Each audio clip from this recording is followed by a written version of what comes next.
Hello, my name is Frozen Asian, and I'd like to tell you about my show, The Sunday Night Shit Show, every Sunday night at 10 p.m. Eastern Standard Time.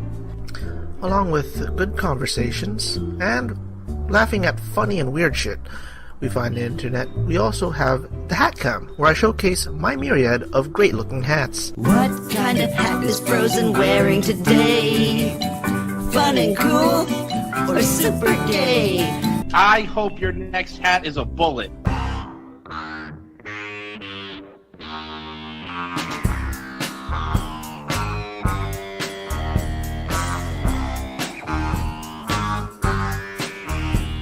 And there you have it. So subscribe to the Sunday Night Shit Show at youtube.com/Sunday Night Shit Show. And hope to see you there on Sunday nights. Bye.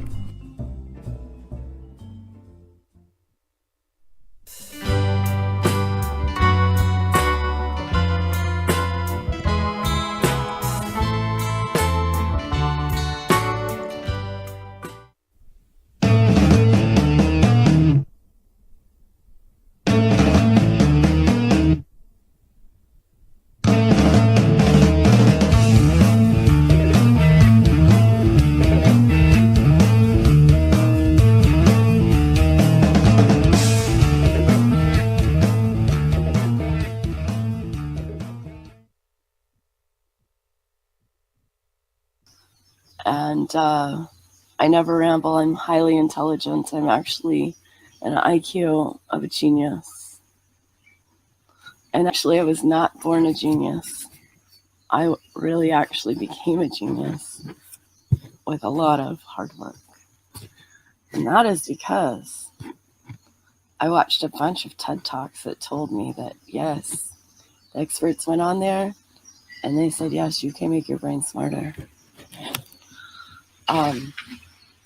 The only problem with becoming a genius is that, yes, you have a lot more thoughts going on up there. It's a drawing of a dick and it tells me to fuck off.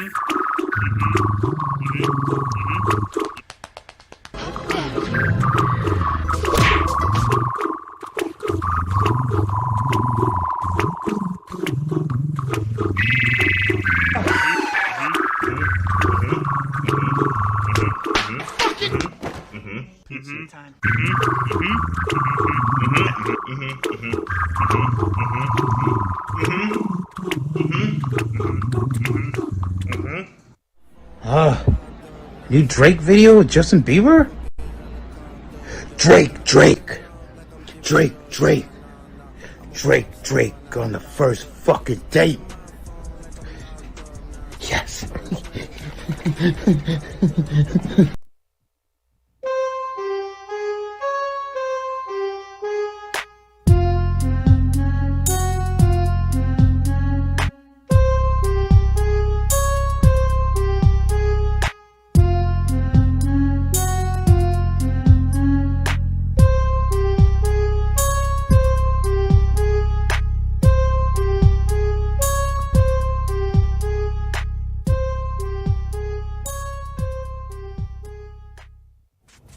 Hey, Tama, the guy who did the Carl's II song, Irrational Times, is in the chat. Oh, what's up? Sub to Irrational Times, everybody. Hey, what's up, Irrational Times? You're fucking lit. Keep making that content, bro. I love you. Fuck yeah, Irrational Times. We love you, bro. Has your home-based cash business been raided by the federal government? Been charged, convicted, or about to be caught on a marijuana-related charge? Here at the law offices of Greenstein, Litton, Rex, we're here to help you navigate the dank, murky waters of the justice system. If you need your stash hit, we got people that can do that. Need a hookup while you're in the holdup, waiting for your trial? No problem. We got people for that too. Paperwork, research, in-depth investigation. Yeah, we'll get around all that stuff. Maybe. First, let's get comfortable and a little high. Then we can make all the important decisions that will dramatically affect your life. Just listen to a few of my many satisfied clients out on bail. Greenstein, Lit, and Rex, they really came through for me. I've never met a legal team with such disdain for the legal system. When it comes to underhanded legal tactics, these guys, they're good. Really good. If you've been left high and dry and need help out of a sticky icky situation? Just call 1-800-420-1919 for the most lit legal team in the country. If you want a legal team that will put in long hours, look at legal books, be nice to the judge and jury, well, call someone else. If you want a legal team that gets you and understands your feels, then call Greenstein Lit and Wrecked. Call 1-800-420-1919. Greenstein Lit and Wrecked, where our motto is legal stuff. Yeah, that's right. The legal stuff.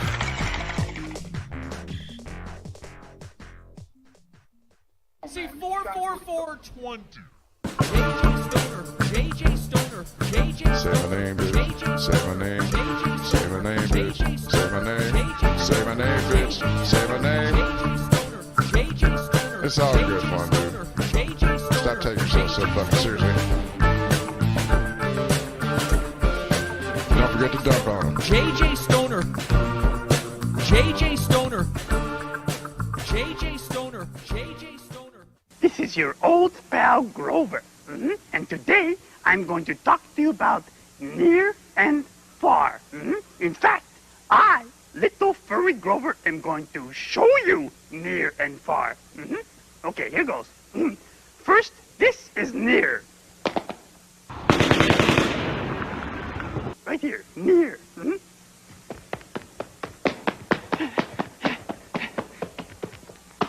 This is far. Now it sounds like it's coming from farther away.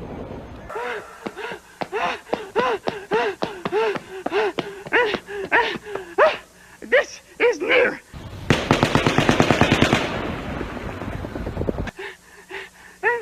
And now you understand. You know. This is far. They said do not go to Mandalay Bay. There's multiple shots fired and they need lots of medical there. Do not go to Mandalay Bay. Stay away from there. And this is near. You understand? You know.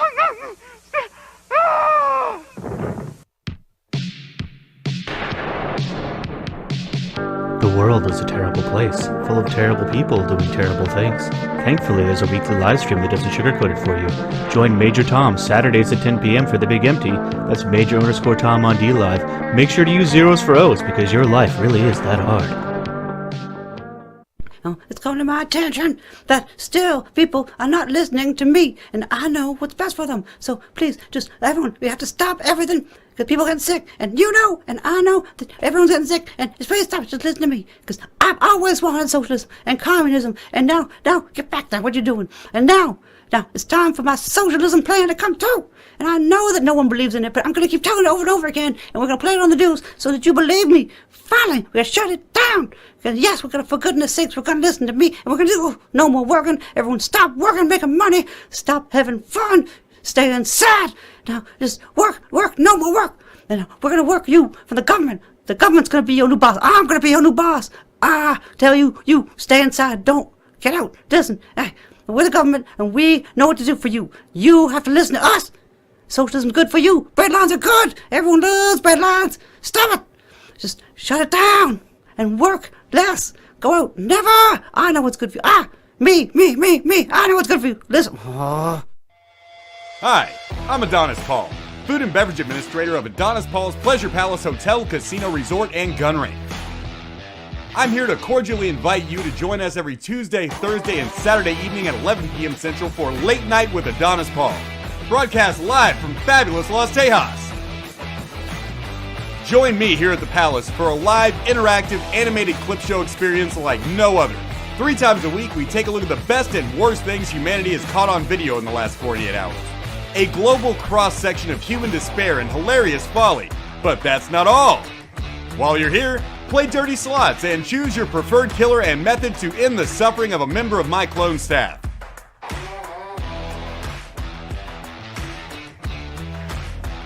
Pit my alien son against all odds. Or if you're in the mood for more sophisticated gentleman's entertainment, check out my Adonis Paul dancers. We've got it all on late nights.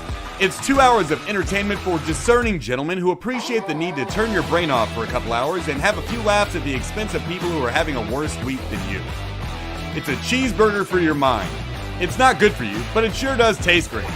I say with no small amount of humility that Late Night with Adonis Paul is the greatest late night show in the history of the world. And if you watch it, all of your wildest dreams will surely come true. The citizens of Los Tejas and I invite you to become one of our new friendly friends and join us for Late Night. We'll see you there.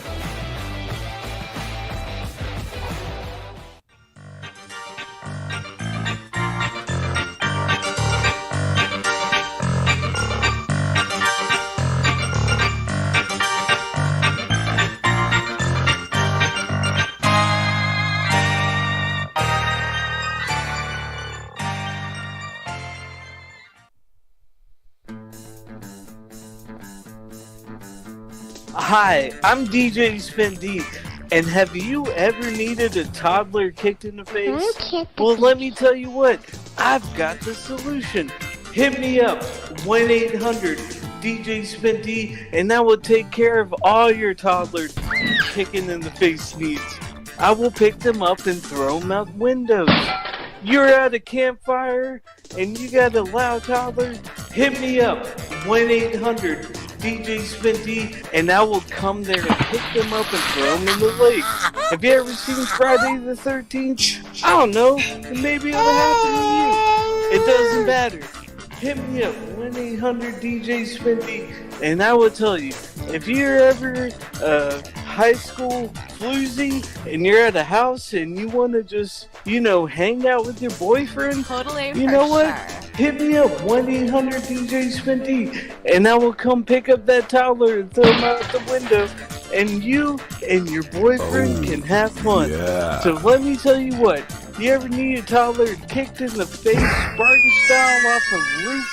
Hit me up, 1-800-DJ Spendy, and I will take care of all your toddler face-kicking needs. The views and actions of DJ Spendy do not reflect the views and opinions of the Sunday Night Shit Show and its affiliates. You're not responsible or liable for any actions taken by one DJ Spendy. Please direct all non-DJ Spendy child abuse complaints to DLive.tv/Sunday Night Shit Show. Have a nice day.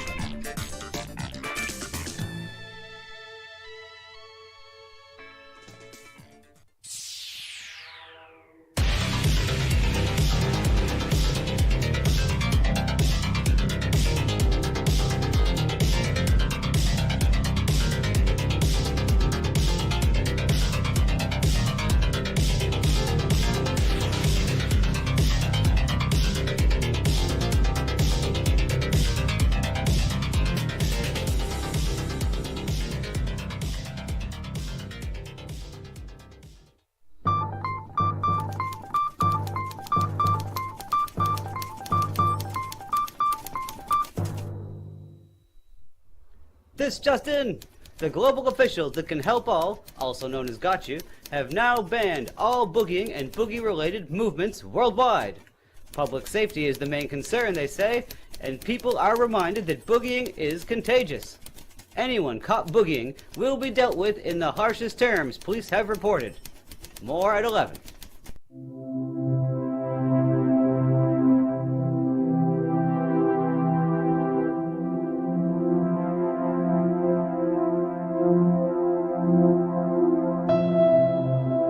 Remember, officer, when you're out on the job, remember your training.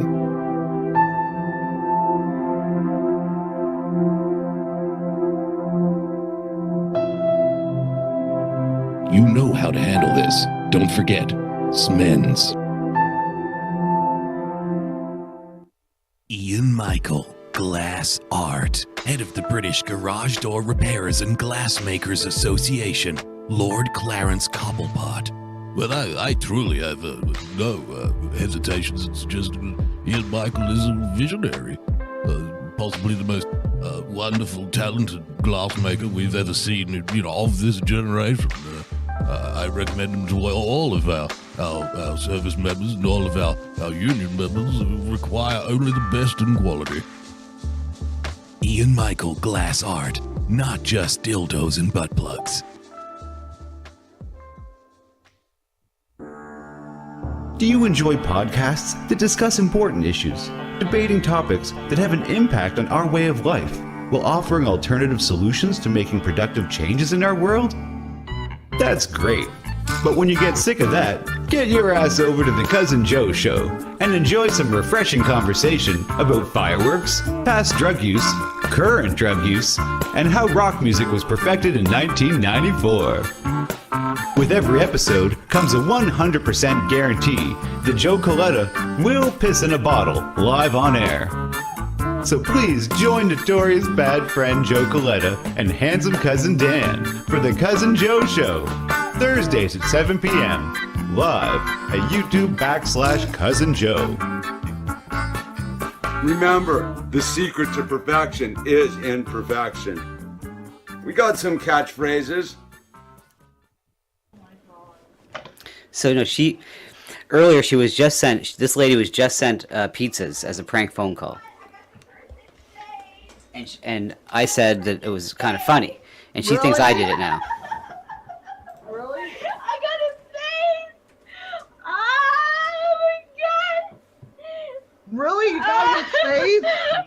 Let's see this guy. Oh, look. Oh, look. He's using my live stream without my consent. Look, everybody. So she thinks I took the pizza. I sent the pizza to her, and she's getting all mad at me in the chat, and it's just hilarious. FBI is coming in. Why would he threaten my family for? Why would he tell people that he hangs himself? What? I didn't say that. Hold on. You thought it's funny, you guys. I did. I did. Hello. It's hilarious. It's very funny. Come on. I didn't send you any pizza, lady. Come on, don't be crazy. Report his ass. For what? Come off this damn I thought it was fun. In rational times. All I said. Wait till you see the replay of this. All I said was it was funny that someone sent her pizzas. Bullshit.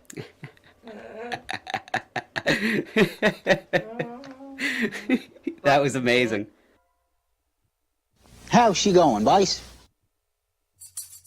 Hello, friends. Welcome to our YouTube channel, accidentally named Irrational Times.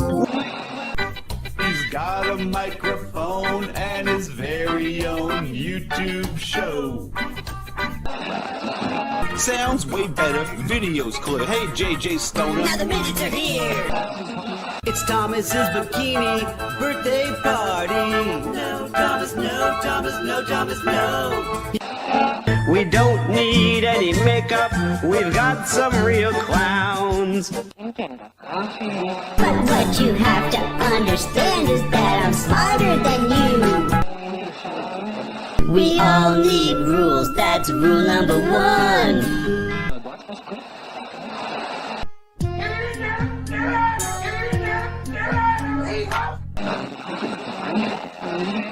Those were the days. Because everybody wants to be wild and free. The truth is so brutal, so is Lacey Marie. So if you want some entertainment on a Thursday night, check out the Cousin Joe Show, cause they're doing it right. R, are you ready for this? L, for the losers who always get pissed.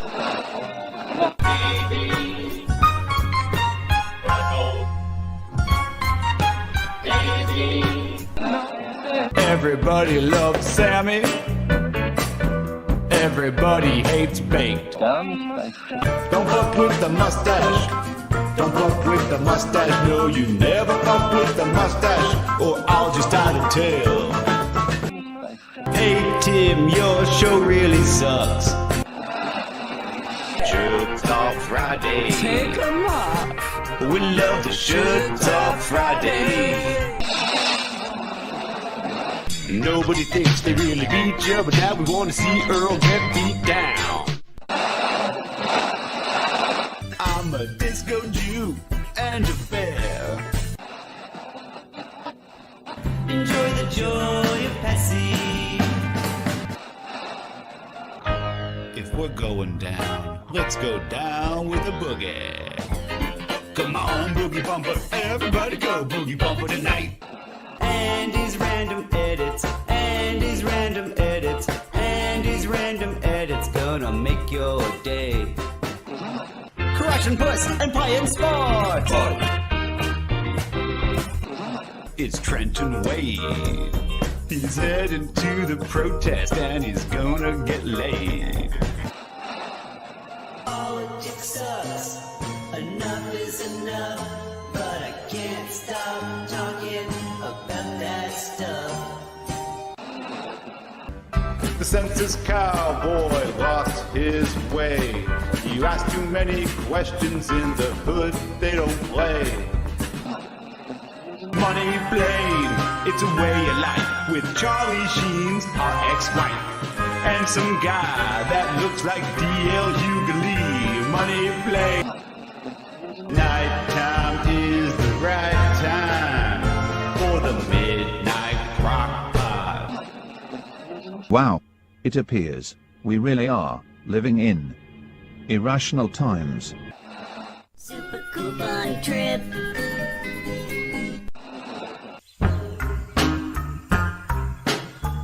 Person called Irrational Times said is that the Unabomber tent, Chris Alaka, spirits are everywhere, Lucifer Devil, they are with me now, Kitty B, how did your daughter die, Coherent Nonsense, I heard a Civil War ghost rip apart earlier, Fat Bank got me Matt, JJ Stoner, 44420, Coherent Nonsense, is that a bag of potatoes haunted too? E-Villain02, you know the Muffin Man, False Flag, Time Machine, Why Does It Hurt When I Pee, D34, Have You Tried Tarot, Coherent Nonsense, you should be listening to 107.1 The Phone, the only progressive rock, Irrational Times, the Holy Spirit entered my body the same size, Kitty B is still single, he's cute, Fat Bank, are you gonna eat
Okay, here we go. We're reconnected. Okay.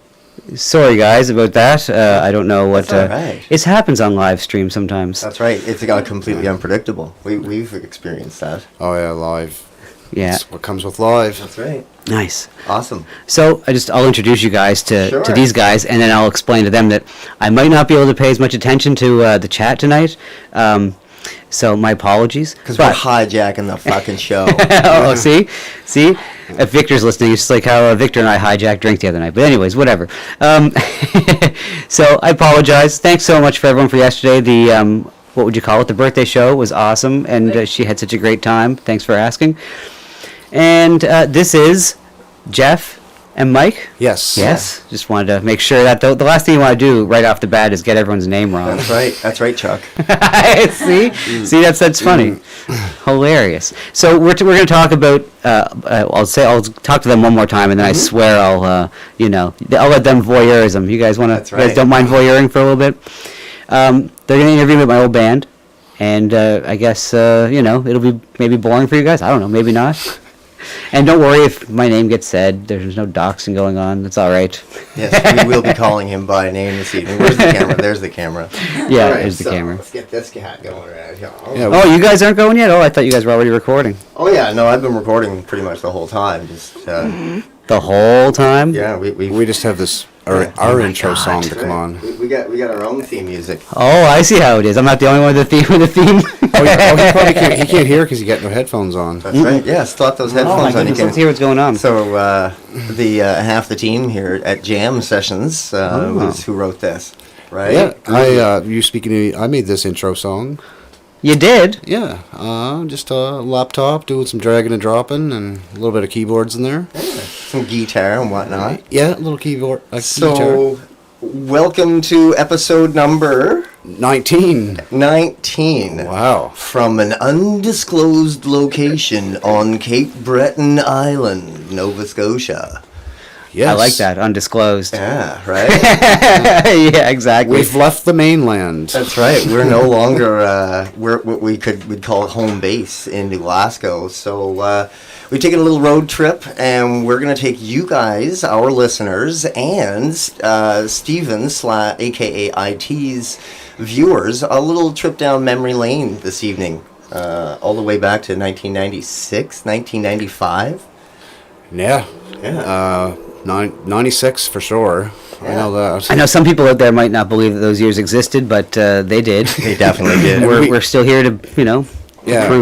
So we were alive then. I want to introduce our listeners and our followers and our friends and our family and our fans to this week's guest, Mr. Stephen Hughes, formerly of Soup. The band. Yeah, the band. Soup. Not the food. That's right. Not the food. I wish I'd be much better off if I was like an inheritance, inheritance of the Campbell Soup family. That's all right. That would be all right. I got to say that for me, being a 16-year-old in Trenton with nothing better to do other than go down to the youth center, soup was a staple in my diet. Pardon the pun. Oh God! You guys, are we starting off with? Oh my God, we have to cancel that. Wait, can we take that back and redo that? No, I always joke about. It's very funny. I'm going to edit this. I'm going to edit that, but I never actually do. Everybody loves puns. Don't worry, I'm joking. That's right. Yeah. So, like I said, Steve, what do you prefer? Steven's fine. Steven, whatever. I'm not right. sensitive. All right. I'm going to call you Steve then, or Chuck. Fuck it. Call me Chuck. I'll work out. So I want to fill our listeners in a little bit on what's happening right now. Is that we actually have a show going on inside of another show. It's kind of like the we're live on Steven's show right Inception. now. Inception. Thank you. It's the podcast Inception. Rational Times, it's called. That's right, and we're most definitely going to be leaving some links in this week's show notes to make sure that you guys follow. We always put the onus back on our listeners to ensure that the followers of our guests increase. It's up to you guys. So make sure you click the thumbs and all that good stuff. But we'll talk about all that stuff later. Let's start with Stephen. Yeah. How old were you when you started being fucking awesome? When I started being awesome? Slamming the bass. I was 14 or 15. Yeah. I started playing the bass, and the first band. Oh, you okay there? Injury. We have no liability insurance here. That's fine. The first band name. We all have band names. Someone in the chat here, Chester Copperpot says he was in a band, or there was a local band called. Oh my God, Cooter.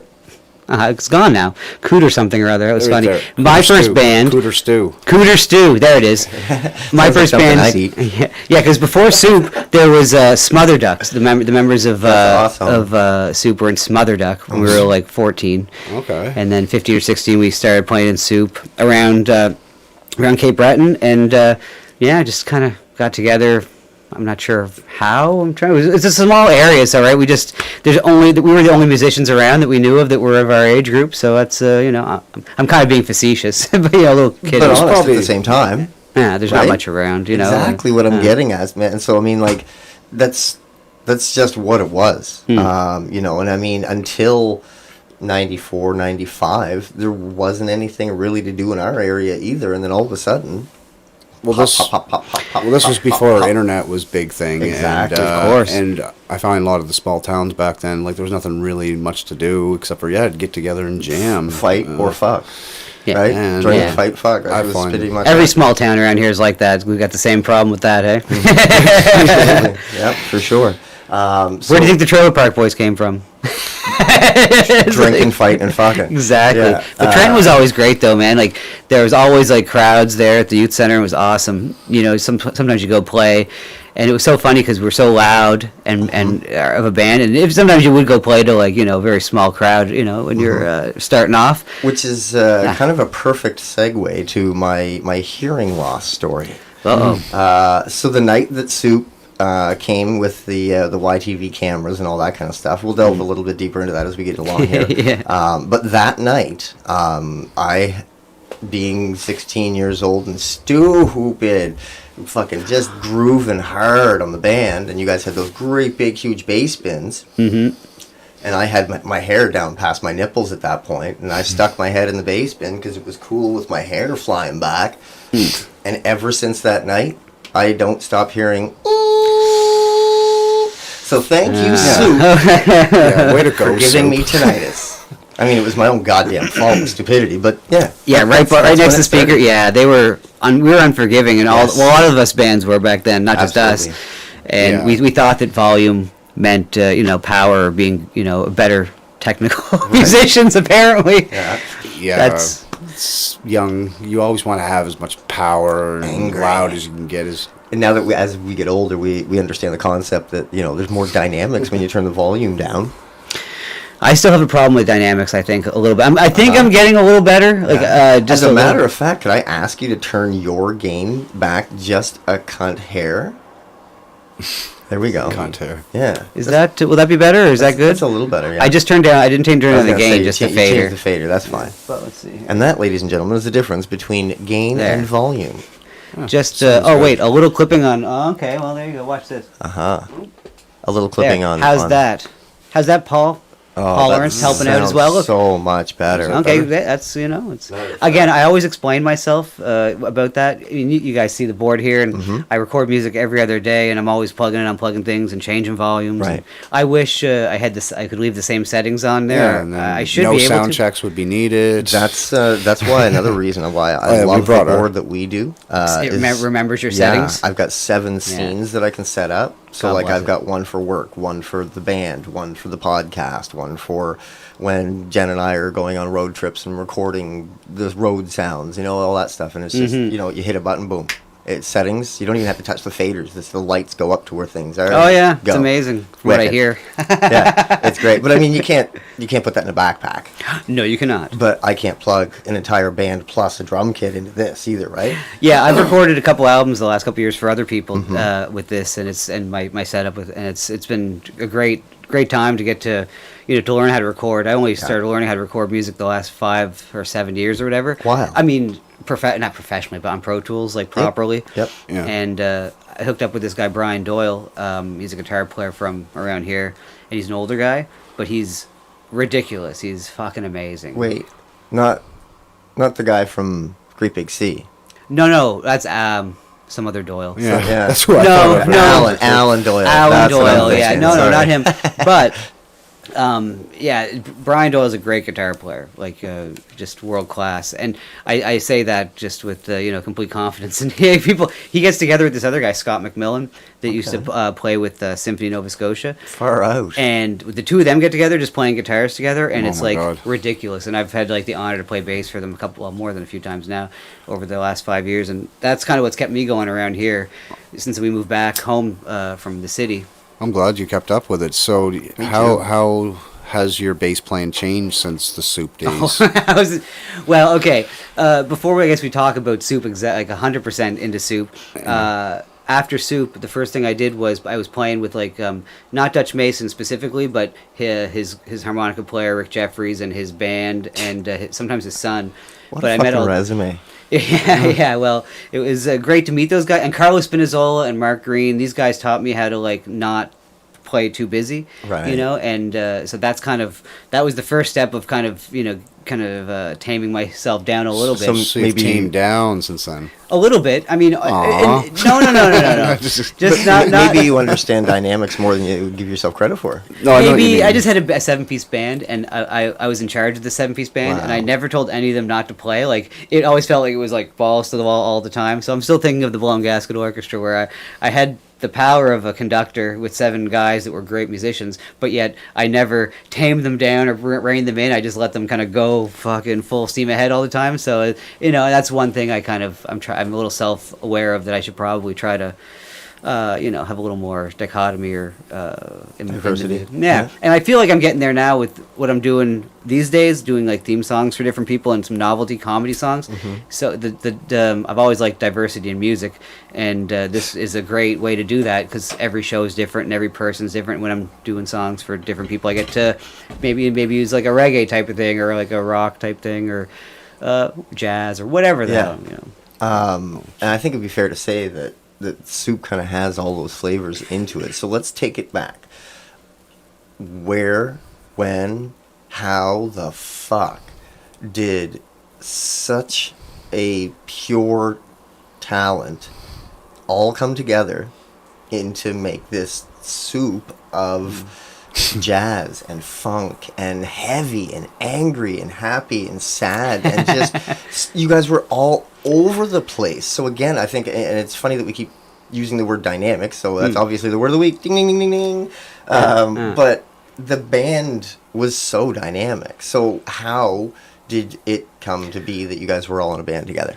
Well, I mean, I think we said earlier, the why we came together was just kind of geography. Again, the geography small town type of thing. Oh, you play drums? Thank Christ. Yeah, exactly, right. And we're school. There's like 700 kids in our school from grade 7 to 12 or whatever, right? That's crazy to me because we did not come from those in Trenton anyway. I mean, like at the most there might have been like 210 kids in the school. Isn't that crazy?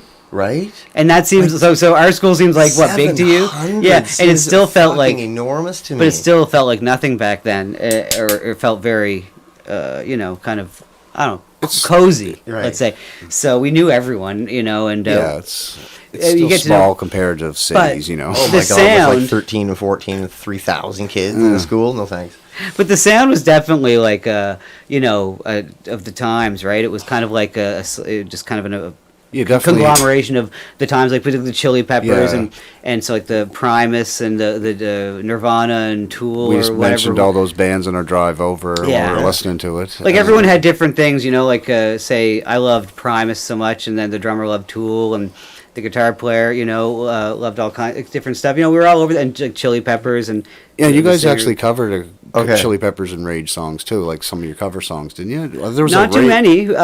We did Rage. We did it because we played. Cafe Lay was one of our Cafe No Pay. Oh my God, I forgot that's what we used to call it. See, I knew someone would remember with me, Stephen. I love that. Right on. Cafe No Pay. We used to call it. Yeah. Now that I think about it, I played there once. I don't think we got paid. Exactly. Right. It's so true, though. You got paid for the exposure, right? Oh yeah, the exposure. Well, listen. Soup might have been the only band that paid off for, because the guy who ran the place, Condon McLeod, was a great guy, and we had a manager and an agent, but I don't consider those guys ever like as a manager or agent. Fuck them. Right. Condon was like that was more like in my heart. Yeah, Condon was Condon like was awesome. our.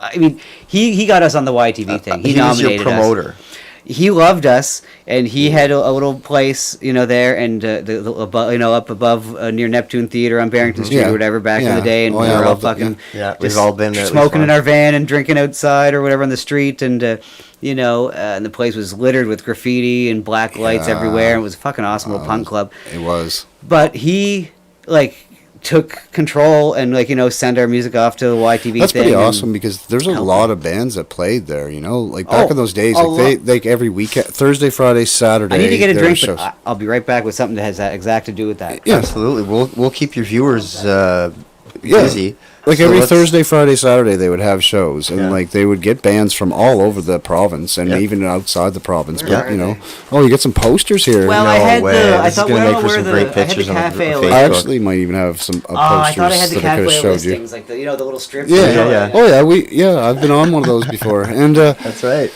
yeah. So for them to pick you of all the bands that were playing back then to be on there, it's a big deal, man. It's a huge deal. Like there was a lot of bands played there. A lot. It was crazy. Uh-huh. Every night, like you say, there'd be like 7 bands on a bill. In the evening, could be an afternoon show too, with like 4 or 5 bands. Yeah. Chicks Dig It or any of these like Ritalin or. Well, I want to just kind of give you like a reason why this is kind of a big deal for me and Jeff is like this podcast started because we wanted to reminisce about those days of the Trenton Youth Center. We've been trying to get as many guests as we can that played at the Trenton Youth Center, and we've actually hunted down a few of them so far, and it's been so fun going down these memory lanes with some people. And we know that there are a lot of our listeners that are loving the nostalgia of it, that we have a lot of listeners that are pretty pumped that we came down here to interview you. No kidding. Like, I don't think you realize how I don't think much, you guys might. how much. I don't think I do. No, Like the Pictou County loved your band. Like the Dude. people that went to that Trenton Youth Center back in them days. Like you guys were probably one of the most favorite bands that ever Absolutely. played there. The impact People talk about it all that the time. You boys had is Really? still felt. We're 40 and 42 years old now, and that impact that night still resonates in all of us. When we give example, and we'll get into some mailbag. Yeah, and, absolutely. we'll We'll get get some questions. We got questions from their listeners. Yeah, Yeah, so some of our and listeners here. anybody that's in the chat there on Irrational Times here, throw questions out to your lovely host IT or Stephen as we know him, or shit, ask us questions. We can do that too. He's risky. He's Ask brave. me anything. There we go. It's not Reddit, but we'll go with it. Oh God! Oh, thank God it's not Reddit. So as we were driving down, we were listening to the 1996 release from you guys, which was called what? It was self-titled. That's what I thought. Okay, I'm not fucking crazy. No, 'Cause I there's was no- like, I only just see the band name. I got a couple of questions about it. For one, in any of the text information that I can find, track 6 is called Sorry, but any digital format that I have of the music, it's called Sorrow. Sorrow. It's Sorrow. Why would I have it listed as Sorry? Is somebody else's fucking stoner typo? Where was it written? It's Sorry. Oh fuck! On the cassette tape or maybe could have been a typo. But it was Sorrow. Okay, perfect. All right, good. So some other things from my notes as we were driving down, listening to the self-titled album from 1996. I was saying we hear influences of I Mother Earth, Our Lady Peace, Black Sabbath, Nirvana, Chili Peppers, Primus, Alice in Chains, Silverchair, Rage Against the Machine. The styles that you guys kind of touched base on, again, funk, heavy, melodic, angsty as fuck in some songs, you know what I mean? I enjoy rewriting history, so I say these days that all of those bands were influenced by us. Right. I love it. That's great, man. I really do enjoy rewriting history, so we can just go with that. Dude, No, and- all those bands you named off, 100%. And the way that I talk, the way that I talk to my kids about bands like Siva and Soup you should and be suing some of those Death's Head bands. and Spur and all these other bands that made up that scene. Yeah. If I were to tell them that they modeled themselves at like that the Chili Peppers or whoever the fuck modeled themselves after a soup, they would believe me. Oh well, that's Like, you guys- obviously I was joking. No, I'm not even, dude. Again, I Siva- don't think that you understand the impact remember that Siva, you yeah. had. Pamplemousse juice, baby. Yeah. No, well, we used to. They were like. What bands do you remember from there? Well, Siva were our closest buddies because we Yes. used to Yeah. like hang You out guys with were them like in Halifax. tour buddies. Mm-hmm. Yeah. We'd play shows together. You guys in had a Halifax. similar sound too, actually, because Siva Yeah. kind of ventured around with all this. You guys very similar sounds, Mhm. different, with the but bass different. but slapping and the funk. Yeah, it was Trevor, Scott Wenzel, and Greg, and there's one guy I can't remember. Bruce. Yes. Bruce Yeah. Nelson. That's right. Yes. Bruce Nelson. I never would have remembered that, but There you go. That's what this is for. Yeah, that is pretty good. But yeah, what I remember. I'll just say this: what I remember Trent that one night. My favorite memory of the after party. This is going to sound pretty gay. Was we were down in someone's basement and he was playing. I can't remember who it was, but playing the Mario on the guitar. But he was making all the little using the cool. harmonics for the coins, and it was just dead on, and it was hilarious. We were so cooked. Was it the guy from Siva or someone else? No, it was Someone another else? guy that was just friends with them. He had and- long blonde hair. I keep thinking his name was Brian or something. Brian but- Dowding. Brian Dowding. Oh my God! Points. That's who it is. Yeah. 100 points. Yeah. Yeah. He could definitely do something like that. It's a small There's no world. reason I should remember that. And no, but he was in a band called Nerado Black back in those days. I don't know if you said Yeah. seen it. that's right. Yeah, it would have been Nerado Black when they would have hit Yeah. Trenton. I would remember more names of bands when you say them other than Siva, because like Siva. Disorder. Do you remember them? Yeah, I remember we played with them. Because but- you played Lollapalooza Light, right? Do you remember that outdoor? What a perfect segue. Outdoor in, Fuck, I in the love my Trenton Park, co-host. right? Oh, yeah, I So remember that. actually, we actually played. Our band played the same show as you. It was a different night. You guys played the first night, and then we played the next night. And I think you guys took off. and we didn't stick around. forgot some gear there and drove halfway home and had to turn back around and fucking. Oh, I kind of remember that. Oh, that sucked. Uh, But other than that, it was a great show. But yeah, you missed our I want band. to show you a picture. Do you remember that poster? Kind of. That's the Lollapalooza Light poster from 1996, There's Soup on there. 97. The band Kill Flow on there. That was my band. Oh, okay, nice. When you guys, was it your band that was lesbians or something? Yeah, and then The we lesbians? changed it to. We tried to be more serious, and we changed it to Kill Flow. It was the same Oh, band okay. members, but we were just. I don't know. We're trying to I like it. get away from that lesbian. Lesbian, Because yeah. it kind of just made us. I don't know. Everybody expected us to be fucking crazy all the time. Yeah. Well, did you hear about the cover band called Led Zeppelin? No, Led that sounds. Zeppelin. I just heard about that last night. I've never heard them, but Awesome. Have to I check have them no out for idea. sure. Well, one of our fans that I have been meaning to give him a shout out for a while is Darcy Walsh. I want why to do I know that name? because he was a part of the scene. He was there doing it, man. He's seen your show, probably all your shows that were in Pictou County, that's for sure. And he's been really helping us in our podcast tracking down music. Like he's been sending us, like the last episode, he helped us get the Blue Norman stuff. Yep. And there's a whole bunch of other music that he's tracked down and been sending us. That's I don't know how where he's been holding on to this stuff He's got forever. the CDs and he's the even got cassette some tapes. soup songs. I'm going to ask you later when we're done recording that are unnamed. That he don't know where he found them or how he has them. They're Like an old they don't have DAT titles tape for them, from and he high wants to know school if you remember bands, the you know? names of the songs.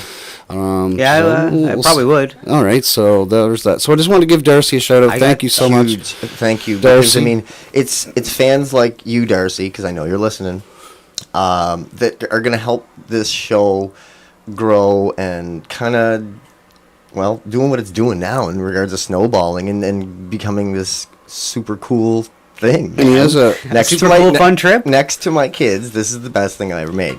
And it's There a you go. straightforward There you go. question. It's a question that me and Jeff were gonna ask anyway, and it's a good question. It's he'd Darcy like to Walsh. he'd like to know if you still keep in touch with the rest of the guys, and if so, can you give a little update on what they're up to these days? So let's quickly go through the members, the 1996 lineup. On vocals was Chris Skinner, yes. Yep, Chris, On guitar was Claude Sampson. Claude Sampson, yeah. Claude. On the drums was Bob DeVoe, and of course yourself finishing On up the bass, the rhythm yeah. section on the bass. Yeah, unfortunately, we don't keep in touch as much as we'd probably like to. Chris is in Ottawa, and he doesn't play music, I don't think. And now I was going to get him on Skype here if I could at some point. Cool. Now I'm going to try. I'm just hoping that I'm going to try. That'd be cool, everybody, it if we cuts can make out, that happen. I'm going to, because he said he was free just before we went live, and I'll Right. check it. Anyways, we'll check that out in a second, Far out. or in a few minutes. And Bob's in New Brunswick still, I believe. This is the problem with online, like. I talked to these guys online a little bit, but Right. it's and I believe Well, he's still we're playing. getting with- older, man, and we disconnect, know. we drift We all have, apart. you know, We have our families lone and lives, shit exactly. and all that. But Bob plays, I think, with this Jim band called... quit. Joni got married. Yeah, exactly. But Bob plays in a band called Grand Theft Bus. I believe they still Yes, play around. yes. And they're pretty well known Pretty around. awesome. You know, I Yeah. think. I I didn't mean, I know think they have he a was pretty the big drummer. following. I have seen them. I did Yeah, not they're- realize that was him. That's He's a great crazy. drummer, man. Yeah, Bob's still... He's your typical drummer. He's your typical drummer. No, he is. Like he put out a practice. Drummeritis. He put out a practice thing the other last month, and I recorded it all. I have it saved, and I want to put it in my my system there, the Pro Tools, and kind of make a song around it. It's just Yeah. like a drum track. He was just fucking around with, and that kind of be nice to do that.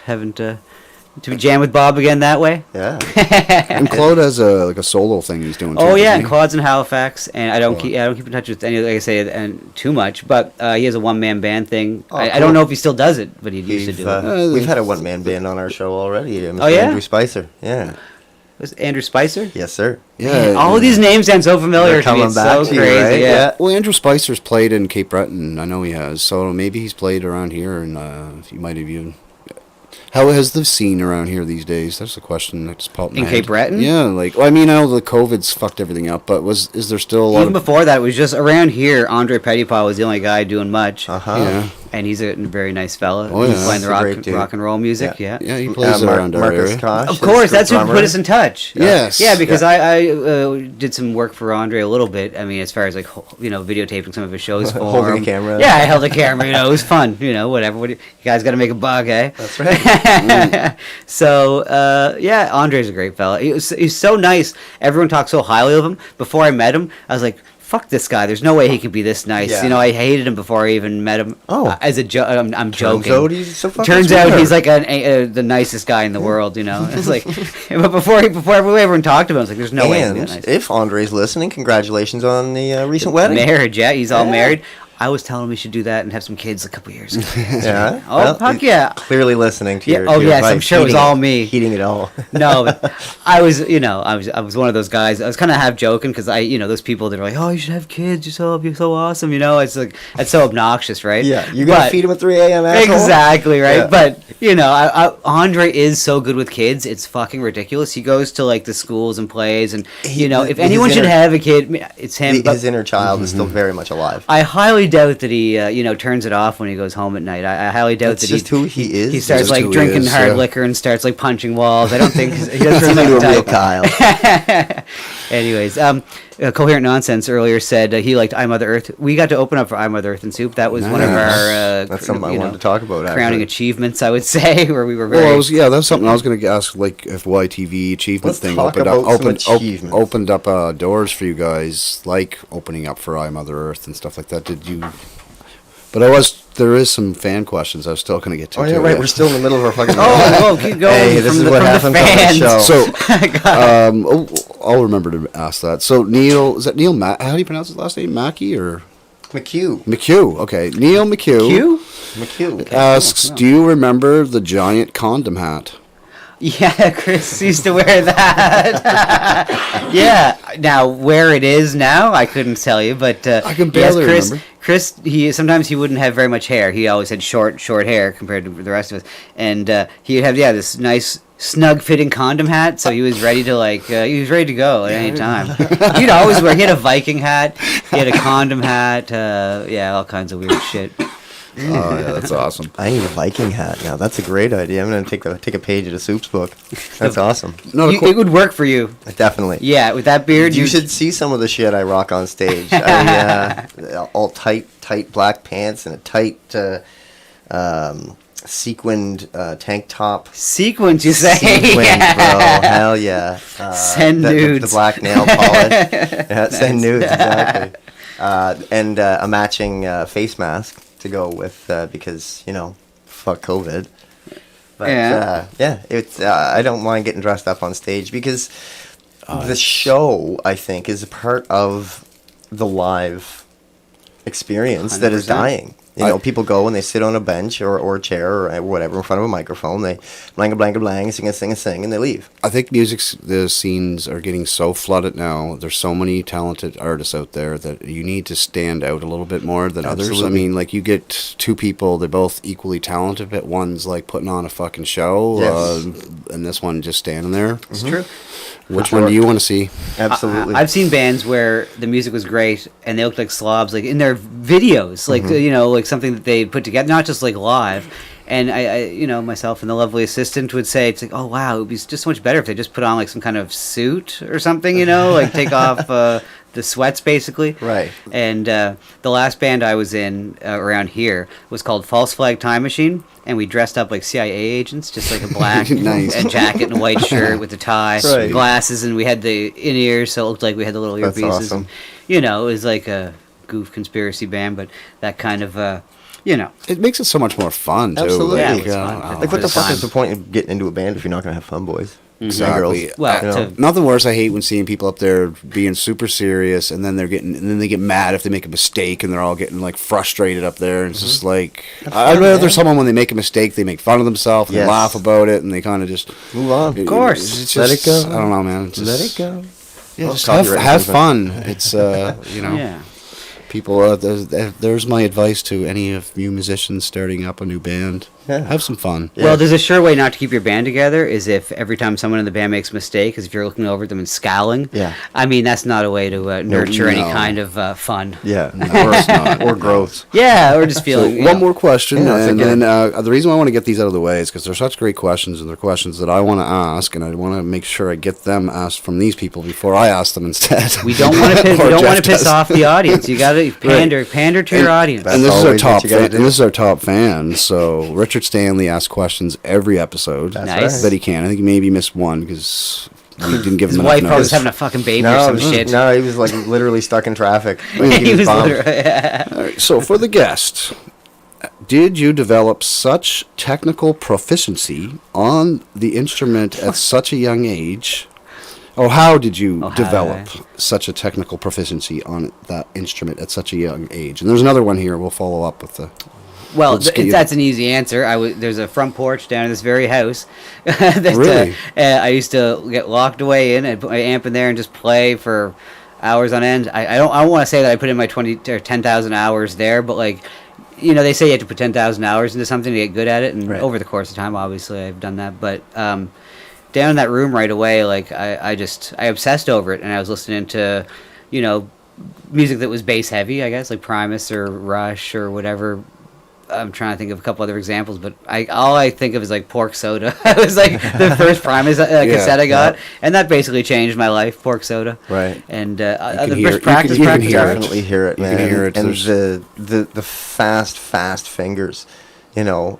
The opening track, whatever, it starts off just sounding like Primus. I forget what the name of the song is, but how the album The starts very off. first, Doors of Freedom. Freedom. Yeah, that's Yeah. super Primacy bass line that starts off that song. So maybe we should What? I haven't answered one question. I'm answering the questions, aren't I? ask us questions. Well, just well, I'm not you kind looking. of you answered Richard's second question here, and then I can tell we're gonna.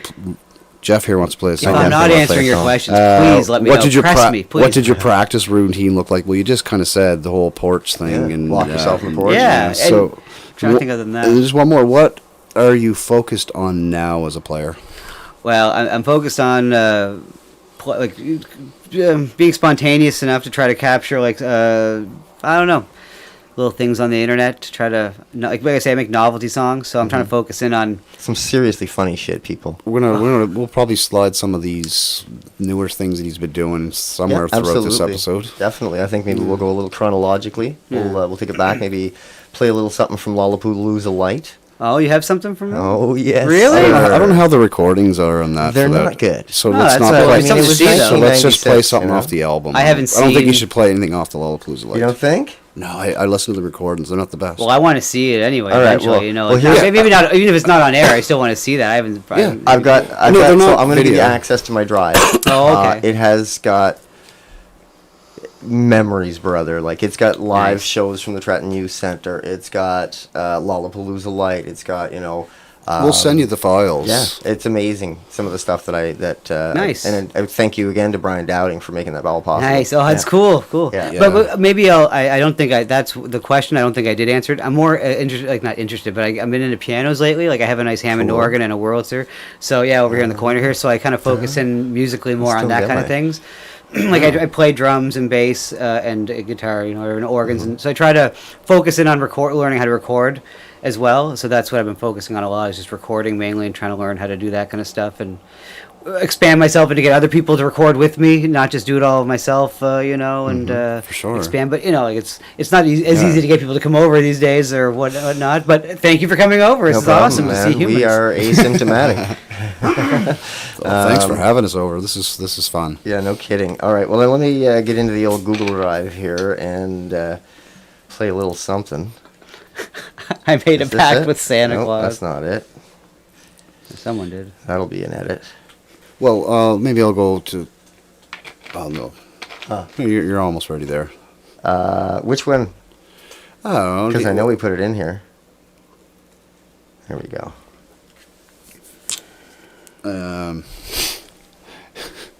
This was what happens sometimes on live TV. I'm sorry. I thought I was more prepared. Oh, that's all right. We'll fill it in. We'll fill in Your the listeners chit-chat. won't be able to hear this though. They won't be able to know. Oh, and they're fine. They don't mind a couple seconds So of dead hey, air. listen. While I can't seem to find it, bro. Right here, or the other side. The '90s scene. Soup, 1995 demos, unknown songs. Oh, Soup. sorry, There it is, static. right there. I paused the donations just just to let you know. We are an audio podcast. Yeah, so I figured I can't hear what's going on, so I didn't want I'll read the donations and go through them like in about 20 at the top of the hour maybe. Yeah, that way we absolutely. can. Yeah, I didn't want to. I wanted to focus in on them. I didn't want to. Oh, and all we're doing is trying to focus on this guy here because this show's all about you today. We're all just laser focused. Yeah. There's so much to focus on. So let's maybe let's listen to the opening track, "The Doors of Freedom," from Soup's, Yeah, so you can hear that little Primus bass line Yeah, that no I'm talking kidding. about. And then while we're listening to this on our show, maybe we can talk to these cats a little bit. Actually, There you go. I think this is all going to come through as one. Whatever. We'll figure it out later. Here we go with "The Doors of Freedom" by Soup.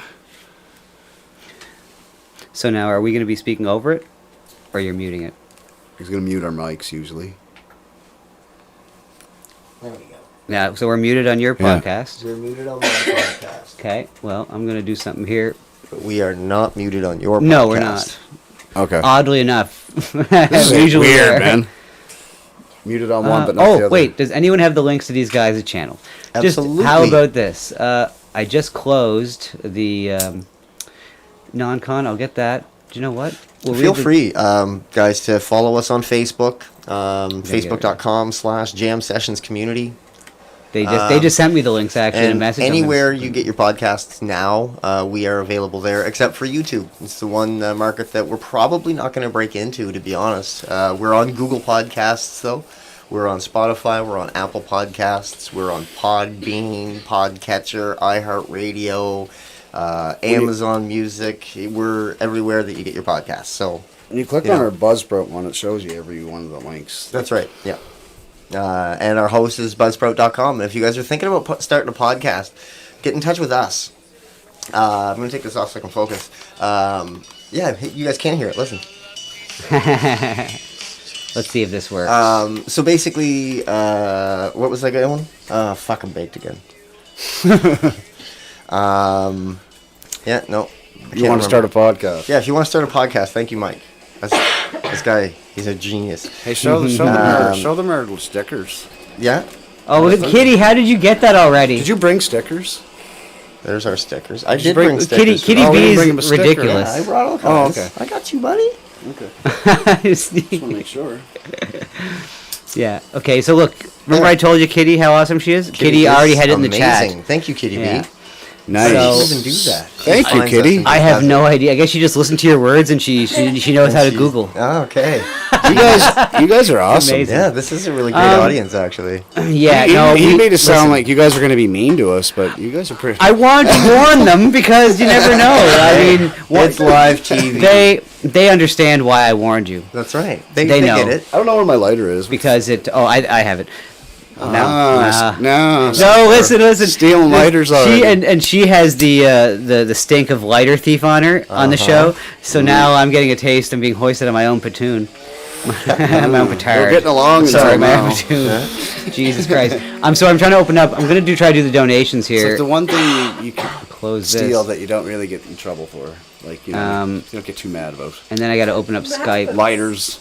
Let's see. Insofar as I'm not going to go beating someone off. the fine folks that are watching, your questions that are in the chat, I'd like to kind of incorporate those into our show maybe after we come back from this song. Do you guys have a Skype that you guys have access to on your laptop that I never set it up. I mean, I could Facebook or even like I could call him. I gotta. Yeah, like what's the best way of getting in touch with the guy for you guys? I mean, if you wanted to do video, Skype obviously would be the best option. But if you wanted to, I want to get it on yours, and well, just a call in would be fine with us, man. Like I can just call his phone. 1 sec here. Let's see here. Are we getting 30 seconds? Are we getting Chris? Is that what's happening here? I think that's what he's working on. Did something? Let's see here. Speaking of him, I can hear him in my rapping in my ear right now. 20 seconds. Did I open up the fucking door?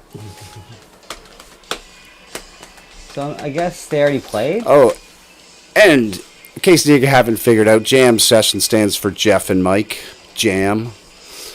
Jeff and Mike, beautiful. Yes. Okay, well, the donations are on pause, but you know what? Now I have. Let's see here. So we're back on I have ours the now. I have the donations coming through the speaker, so if anyone donates, it will come through the speaker. We'll know if it's coming through. Got to unmute us if we're going to continue to record this So podcast. for our listeners, that was some soup. Yeah.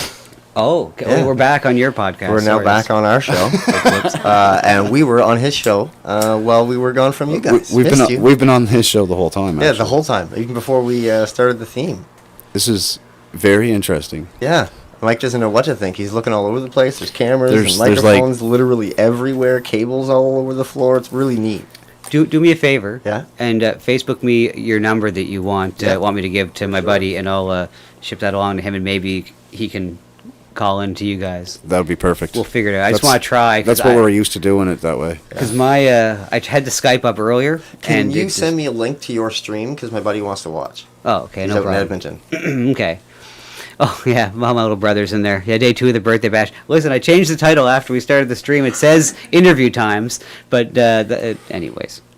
But yeah, Lou Ferrigno, girls do get birthdays for 2 weeks. Oh, and someone, the guy from New Brunswick says that the guy with the beard looks like the drummer for Sparrow and The Workshop.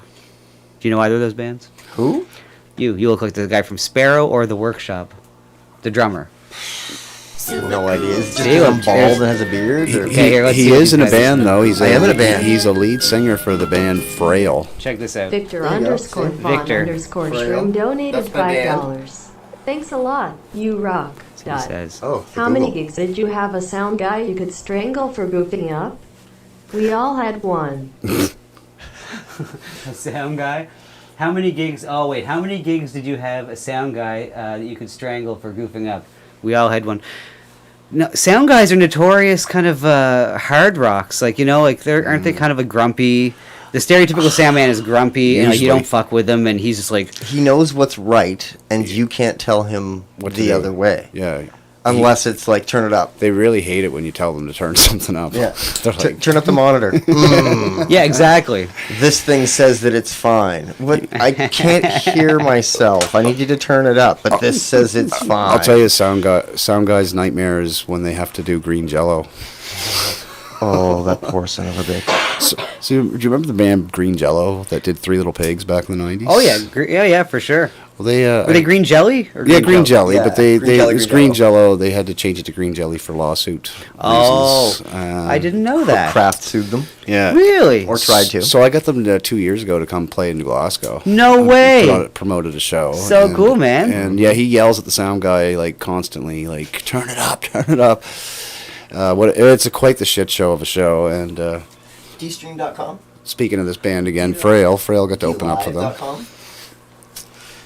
Oh yeah. Yeah, Get you the link. so that's something that I can say now that I open up for Bill Manspeaker and Green Jello. That's so Which is pretty pretty neat. I actually got to sing backup vocals with them. Mhm. I get to be on the stage, and we played also at Gus's Pub in Halifax, and I get to play on stage with them there too.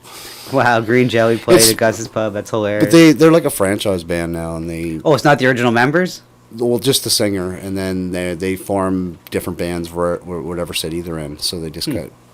There's like over 800 members in the band of Green Jelly right now. and Mike is one of them. And I'm one of them. Yeah. Unofficial or official, I don't know what you want to call it. I'm an East Coast Canada member.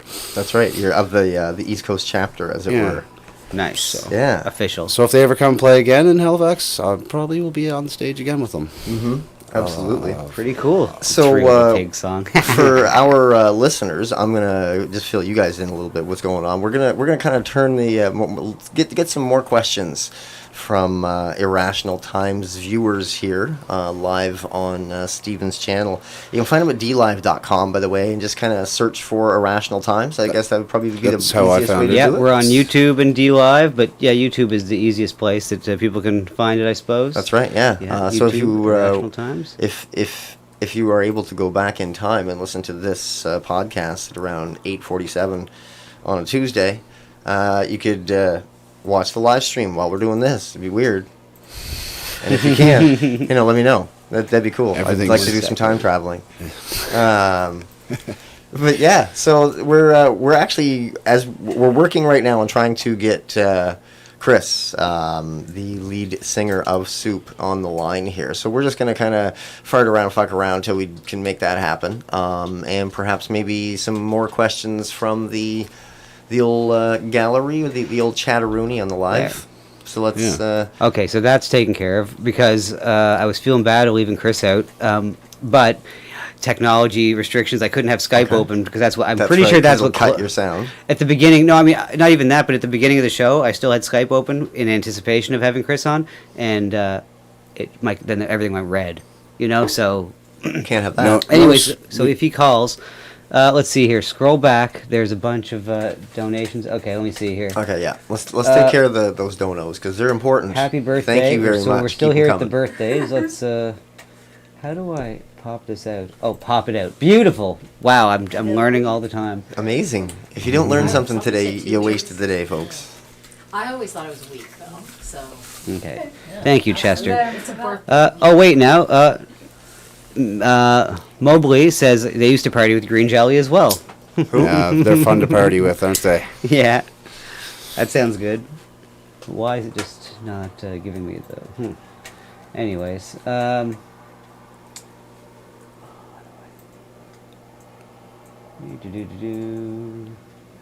Man. We're getting there. I just want to be able to Resize, see. here we there are. we go. That's wicked. Oh, Non-Con for $5 says, "Do you think I can get an autograph after this?" Yeah, you guys are making me sound like you're really pumping me up there. You're pumping me Bro, up. it's the truth, and maybe you should, because this guy is fucking legendary where we come from. Drink says, "Straight to Timmy's Crack Fund for $10. Happy birthday, assistant to the Times." And Drink is a show that's starting up from a friend of the show's named Static Void. Drink, awesome. DLive.drink, or well, I'm not sure the spelling of drink, but anyways, that's up in the air. Okay. And I think that's about it. Non-Con yesterday said happy birthday, and here's to many more. And I believe that was a day ago, yes. But anyways, thanks to you guys. And if you guys have any questions, feel free. I'll try to... throw them in. There's apparently some, so can we Let's see scroll here. up in the chat, maybe? Oh, there's a bunch of questions here. Oh, okay, I got you here. Let's see here. Yeah, there's a lot here. Or, I mean... Oh, here we go. Question. Oh, yeah, that's Victor. He get that one in, yeah. No, it's the Smoky Green Crack says Static Void. That's Whoa, great. yeah, Let's maybe talk about our strains this evening, shall we? But what do you got on the go, Mike? Well, I got this pink kind called Pink Champagne. Ooh, that sounds delicious. It's very delicious. And I got some Baba Kush. Mm-hmm. I know all those names. Yeah, I'm smoking a lovely Chemo, Chemo, Chemo. What else? I rolled another one. Congo. It's like a nice sativa. Yeah. They should call it Conga. Yeah, right. Sounds more fun. There's like exactly. They're all delicious. All black market. Yeah. So not that government stuff. Yeah. I think the last. How long has it been legal now? At least 2 years. October would have been our year 2, or wouldn't it? Yeah, 2 years. Yeah, I've only ever bought weed from the store maybe 3 or 4 times, and that's not very many for the amount we go through. I have a friend More than me. I have a friend that grows, and they just gift it to me, so it's great. Perfect. You know? It's wonderful. The way it should be. Absolutely. Know a guy, and that's the way it be. You know, back in the old country, your grandma's how much you could fit in the palm of your hand. Oh yeah. When there was no scales, you just kind of eyeballed things. That was great. You'd always got good deals that way. So let's since we're on the old Getting Buzzed page, do you remember doing hot knives of oil in my barn before a show, just a few blocks? My brother and I probably would have been like, "Hey, Soup, come to our place. We'll get you baked." And you guys probably were like, "Yep." Was it how big? Was it a big barn or small barn? No, it was very crowded. Yeah. Like we used to fit like way too many teenagers in there. I'd be lying if I said I remember. That'd be fine. That's fine. Well, you got baked, so why would you remember, right? Well, that doesn't really. I mean, we played this show in. Oh my God! C. It starts with a C. Caledonia, the lovely assistant. And by the way, guys, the lovely assistant was there the whole time. We started dating. We were 15. No way. She was in the van, with us all the time. Oh yeah, she was in Trenton. She was there. We have video proof that she was in Trenton for the YTV one. Anyway, for the shooting. Why don't you introduce the lovely assistant by name to our listeners? Oh well, this is Shelley. Yeah. That's amazing. What a beautiful fucking love story, you two. Yeah, well, I mean, I'm a sucker for that stuff. Yeah, absolutely. But we were in Caledonia one time, and I remember this clear as day, and we were wired for sound. We ate a bunch of mushrooms just before we played, and I Never a good idea. Oh, no, I just remember my hand just wobbling. The strings, I don't know how my fingers touched the strings, but afterwards, we had a strobe light and a smoke machine outside this. It was a cafe we played at in the middle of nowhere, and keep going. It was just the most surreal thing afterwards. Just there was this loud, like Rammstein type German kind of like music. That's what they loved there at this bar. That's why they got us there. And it was just all night. We were just walking around this smoke screen, strobe light, tripping balls. It was, but I remember it like it was yesterday. But sometimes like some things just kind of I don't know. Like I remember that going down to that basement and hearing the guy play the Mario thing in Trenton, like it was yesterday, and I even picked it up. I don't know. But. Do you remember me being in that van at all? Does that come back at all? Well, like I said, when you walked in, I recognized you like, instantly. I was like, when you came upstairs in the light, I should say. It was like I don't remember. I just remember the next day. I was really trying to get to Halifax to go to. There was a party in Halifax for a compilation CD that was put out, and a bunch of bands that were from the area were going to be there. And I just needed to drive, and then someone said, "Hey, why don't you just ask the Soup guys, man?" And that van that you see in the white stinky van. I was in there with you guys, and I just remember just getting high the whole way, and then you guys just dropped me off where I wanted to go, and then you guys went to Cafe Ole. Cafe No Pape. Nicest taxi cab in town, weren't we, in the province? Oh, the best taxi cab. Yeah. I had a blast. Oh my God, yeah, we'd pile people in the back of that fucking thing. We were on the road once, and when we had a guy playing percussion with us, Neil and another guy, and we had a friend of ours, Scott Leckie, that was in the van with us, and one of them fell asleep. I'd be lying if I said I could remember who was who. One guy fell asleep, and the other guy, we stopped on the side of the road, and there was some roadkill on the side of the road, and he put it in a plastic bag, and then threw it on him while he was sleeping in the van, and he woke up and lost his mind. We had to pull over again, and there was like a fight breaking out, obviously, right? He was pissed when he woke up. We did all the van, we just did all kinds of stupid shit. Like, we'd open the side door, and our singer, I'm just wondering if I should wait till he calls in to tell that story. All right. But we'd I'll fuck with let him have people. it. We'd fuck with people on the road. We were just pricks. We'd be driving and we'd be like, "Oh, your wheel's wobbly," and get them to pull over and just. Oh my we were God. so stupid, right? We were just dicks. But, anyways. Yeah, you guys were fun. I remember. I can barely remember it. I just remember being in the van, getting high, and that's about it. But I just remember there was a lot of laughs, a lot of fun. You guys were just goofing off and like doing stuff like that the whole drive down, and it was just. To be that young and doing that kind of stuff again, wouldn't that just to go back in time and be able to do that? Like, how far did you guys go in that van? I got First one question before you answer that one though. How the fuck did we survive? Yeah, I know. Well, I don't know. Jesus Christ. No, it was easy. we Didn't just think did. about dying. We just did shit. No, you said earlier you opened up for I Mother Earth. Like, now, Mhm. how far did your band venture into this? Well, we opened up for them around here. It was in Sydney and in Halifax. We played with Glue Leg, and I can't remember. I think we did it twice with them. I can't even remember now. But that was around here. The farthest that we played in Ontario for the YTV stuff. That was the farthest we went, I guess. And we didn't take the van there. We flew out there. Well, I have lots of questions about that. Yeah. Oh yeah, the YTV thing. I want to just say a quick hello to a new follower, David G. David 00G. That's my friend out in Edmonton. Okay, good. And he does remember the barn. He says, "Oh, the barn." Oh wait, he's in the Oh, chat there barn. now. Yes. Sir. Oh, David. Oh, look at that. He's on DLive. How about that? Yeah, absolutely. Oh, the barn. Cool. Yeah. Oh, the barn. Because he remembers being in my barn doing hot knives and carrying me around while I was, white faced and maybe vomiting. Yeah. God, good friends. Thank you, Dave. Yeah, and I agree, by the way, Static Void, that knife hits are the best, except for when they hit your lip. Yeah. We used to do bottle tokes all the time too, Uh-huh, right? We used yeah. to have the. I mean, you guys know. Yeah. I don't know if Yeah, in we all case you smoked don't oil. in the chat. I think it's like a Cape Breton thing. I think it's maybe even our area was doing it too. Definitely, or just an East Coast thing. For Yeah, sure. that's what I meant. East Coast in general, but the bottle, and you kind of burn the hole out and put the cigarette in there, and then with the hash on it, hash or the oil. and then Or Pretty stuff it up. sure we were doing that in the van. I think that's what we were guaranteed. doing. I don't know Bottle what we tokes all were the way. thinking. Between that, we used to do freezer tokes. Like we'd have the 2-liter bottle we'd cut, and we'd fill it with ice.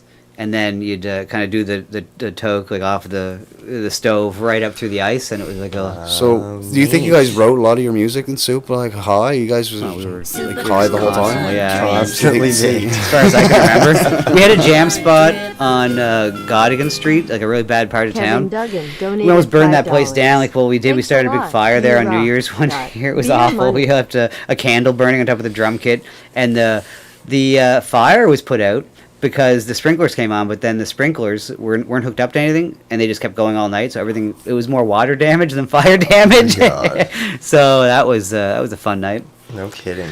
Anyways, So you got to meet the Backstreet Boys. oh my god, I was gonna just ask the same question, Mike. I love it, dude. You're reading my mind. So, are they dicks? Are they No. great guys? That What's the story scoop? gets less cool and less cool as Our every listeners year. haven't heard the story. That's right. so It give fluctuates. yes. It fluctuates. Yeah, Sometimes yeah, it depends where they're in. Like, if you're out in on the We'll trends. ask, if we get like, Chris, we'll ask his version of the story. That'd be a too. great idea. now, a man. fellow like myself, I'm up on all the latest trends. So I'm just joking. The Backstreet Boys. Now they were nice guys. For real. Oh yeah, they were nice Like guys. genuinely just dudes.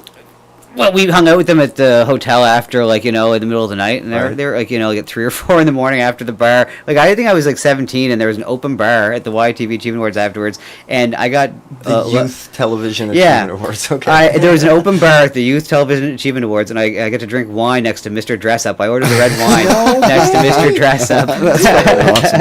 Ernie Combs is a Ernie huge. Combs. I'm a huge fan Yeah. of his work. Oh man, So that's and I awesome. told him how much I loved him or whatever, and he must have thought it was the fucking creepiest thing, because I was a little kid. I mean, I And had just fucking shittered.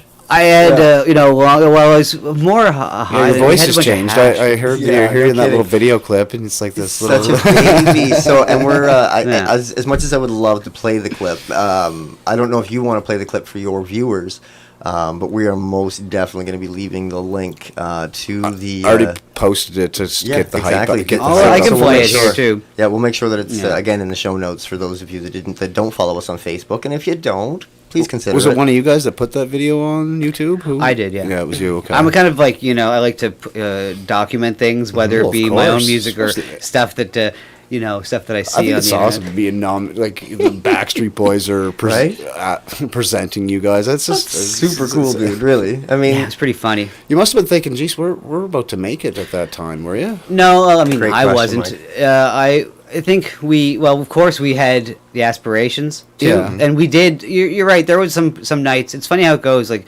it's not like a overall feeling in your head every second of every day that you're going to make it. It's like there are certain moments, like when we were in Toronto with this hotel room, kind of drinking and looking over the city when the trip started. You know, when you're full of Yeah. anticipation and you have it, your imagination is running wild. That's when you're kind of you're thinking to yourself, okay, well, it's gonna, you know, everything's gonna be great, you know. But then, you know, things aren't that easy, or they aren't that, like, you know, clear cut and smooth. Like when you try to do it, and people want, you know, offer you things, and things don't happen, and then you might kind of go with the wrong people or not, you know, or I don't know. We missed a few opportunities, and then we broke up just before we were supposed to play like a week of ECMA gigs, which is our you know, East Coast Music Heartbreaker. Awards here, and all kind, you know, that kind of stuff, you know, plays into whatever, you know. Right. And not even just the band making it, because the band most likely would have broken up anyway. But to me, like, you know, just there's certain little things you look back on, you're like, well, you would have done things differently, and but at the same time, I have no But regrets. would you have? Well, I have no regrets. I love Nice. everyone I've met. Like I say, after the Soup thing, I was playing with some great blues musicians, and then I was still playing with Legendary Claude. blues musicians. Yeah, yeah. And here you have people like me and him wanting to interview you. Yeah. About this. Still, you know what I mean? It's still. Well, it scary. was kind of funny when you guys you know, messaged me or whatever. That's for sure. Yeah, man, I was pumped. Like when you were like, yeah, we can We're do just that. I trying was to like, cover as many bands that played at that youth center back then. It was a big deal Absolutely. for our us back then. Yep. You know. Again, it still resonates today. You know, my kids know who Soup is. Cool. That's what I'm saying, dude. You know, like, so I'm glad to hear, by the way, that the we got a caller, ladies and Great. gentlemen. I was just hoping that he was going to call in. I was starting to feel bad. Awesome. All right. Hello. Hello. Well, let me turn that down a little bit. Oh my Yeah. God. Hello there, Chris. Chris, you're live and on the air. Welcome to Jam Sessions, man. Live and on the air. Welcome. Thanks for having me. N- That's well, we're at your house now too. Well, we're just here at Stevens, and now we're talking to you. We're just talking about Soup Days, man. Hey, Chris, how's it going, buddy? Oh, lovely, lovely. Where's the audio coming from there? The headphones. Oh. How can you hear him? Oh, You can yeah. probably hear him coming through Yeah, my no, headphones. watch this. Oh, just a sec. We gotta get This Stevens is going gotta to be get his awful, headphones but on. I'm going to do this. Oh, is that going to feed back? Let's find out. We'll find out. Yeah, it's gonna. I can tell. Really? I can hear a little feedback. Can you say starting. something? Well, I'm glad. Yeah, there we go. Now, all right. So give us an F if you can hear him in the chat. But anyway, so let's continue here. The first question that I want to ask you, Chris, just because we just finished asking Stephen here the same question. When you met the Backstreet Boys at the YTV Achievement Awards, were they dicks?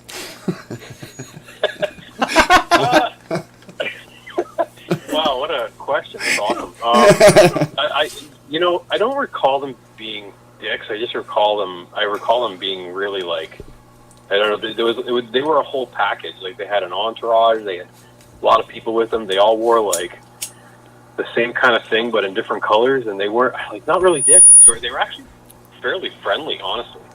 That's what Steve just said. Yeah, that's you. We're getting a little of that Yeah, feedback that's some now. feedback for sure. I can't handle that. Go ahead, Mike. So I don't know if you remember me, Chris. This is Mike. I was in a van with you guys after your show in Trenton, and I kind of tagged along with you guys when you went to Halifax the next day. I'm just seeing if you remember me. Steve kind of remembers me a little bit after he saw me. Do you remember some guy tagging along with you guys in your van getting baked? He's also the lead singer of a band called The Lesbians. I used to sing in a band called The Lesbians. You know, I'm gonna be completely honest here and say that, like, a lot of those times are foggy, and it's Very because number one, it was a long time ago, and number two, we were wild and crazy back then. Yeah, yeah, we went over that. And it's funny. I joked to my wife because I had asked Stephen, like, how this all came about, and and he kind of gave me the little sort of 6 degrees of separation, and I made a joke and said, like, there were a lot of people in the van back then. Not to make it sound cool, but there was just way too many people in the van, like way past the safety limits and everything else. It was a time to be alive. And again, I'll ask, just kind of young and free, rhetorically, how the fuck did we survive? Oh man, that's the $1 million question. It really No is. kidding. So, Chris, let me ask: what are you doing creatively these days? Do you have any outlets that you're focused on and working on? Yeah, I mean, you know, not really a lot around music. I don't like the most thing I do musically these days is like campfire guitar. And cool.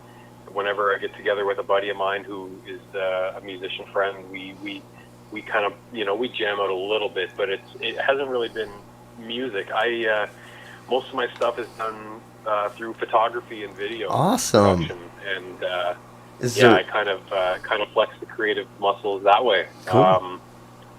Both through hobbies and for work. That's what I do for a living now. So Fantastic. Is there anywhere where our listeners and maybe Stephen's viewers could see your work and what you're doing? Or me? Or my shit too? Yeah, for sure. So here's the thing too. I've combined a couple of passions because I do that, and I am the prototypical craft beer nerd. Awesome. And so I was doing that for a while on a blog that isn't via Instagram. The account's called Skinny on Beer. Awesome. And I kind of sort of evolved that into work. And if I don't know if you've ever heard of Beau's Brewery out of Ontario, outside of Ottawa. You'll have to forgive me. I haven't, but I'll check it out for sure. I love beer. No, it's all good. Yeah, I mean, huge presence in Ontario, but we do have we have beers all over the country, in every province. But yeah, so I do that for Beau's All Natural Brewing Company now. So. Awesome. So make sure you check that out, guys. Beau's All Natural Brewery. Sounds like some yummy products there. Give me a second, guys. I'm going to try something. Yeah. Yeah. Well, we can keep talking here. Yeah, absolutely.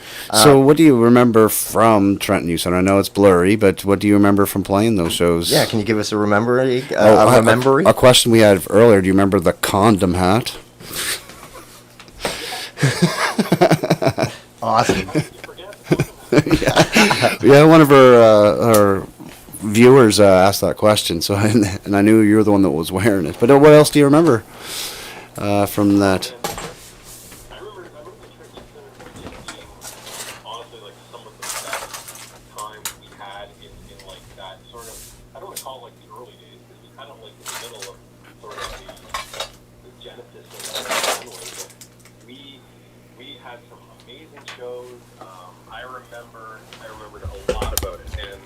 I really remember the locals being just super supportive of us, and we didn't really have a connection there. Not that I can recall, but we played a show, and we played a couple shows there, and then it just every time we went back, it was just people were really great to us, and people who were attending the shows, but also, I totally forget her name, which is terrible, but Pat McNiven. It would have been Pat McNiven. That's exactly. You know what? I was gonna say Patty. I was gonna say Patty. Yeah, she's awesome. Patty? Does she go by Patty? To the kids, yeah. Okay, because that's amazing. Yeah, so I remember her being just tremendous and a huge support, and we owe her a lot because it was a lot of good that we had and we did back then, and she was a big part of it. Yeah, and I mean, and just to kind of reiterate what I've already said to Steve and Chris, what you guys did was very huge as well, and the impact that you guys had, again, still resonates in all of us today. Again, I'll say it again for you. My kids know who Soup is.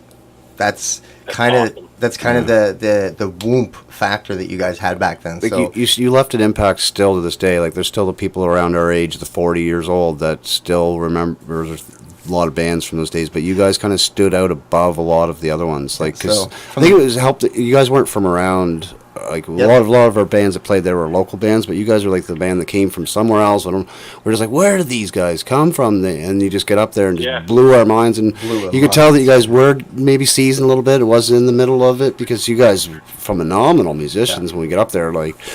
Absolutely. And it left an impression to the fact that we're like, me and Jeff started this podcast, we're like just reminiscing about all the bands that played there, and we're like, geez, we got to find a way to get Soup on. And so here we are at episode 19, and from the bottom of our hearts, and so many other kids that were there, Chris, thank you, man.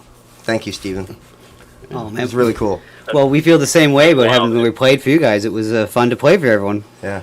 Oh yeah, I think you guys like there were some of the most packed shows when you guys were there. Like it was pretty packed in there every time. Fire Code definitely brought it. And I think I seen some video clips from. Go ahead, Chris. We made a lot of friendships. We made a lot of friendships during those days, so it was pretty awesome for us, honestly. Yeah, the Siva boys. Do you remember their names?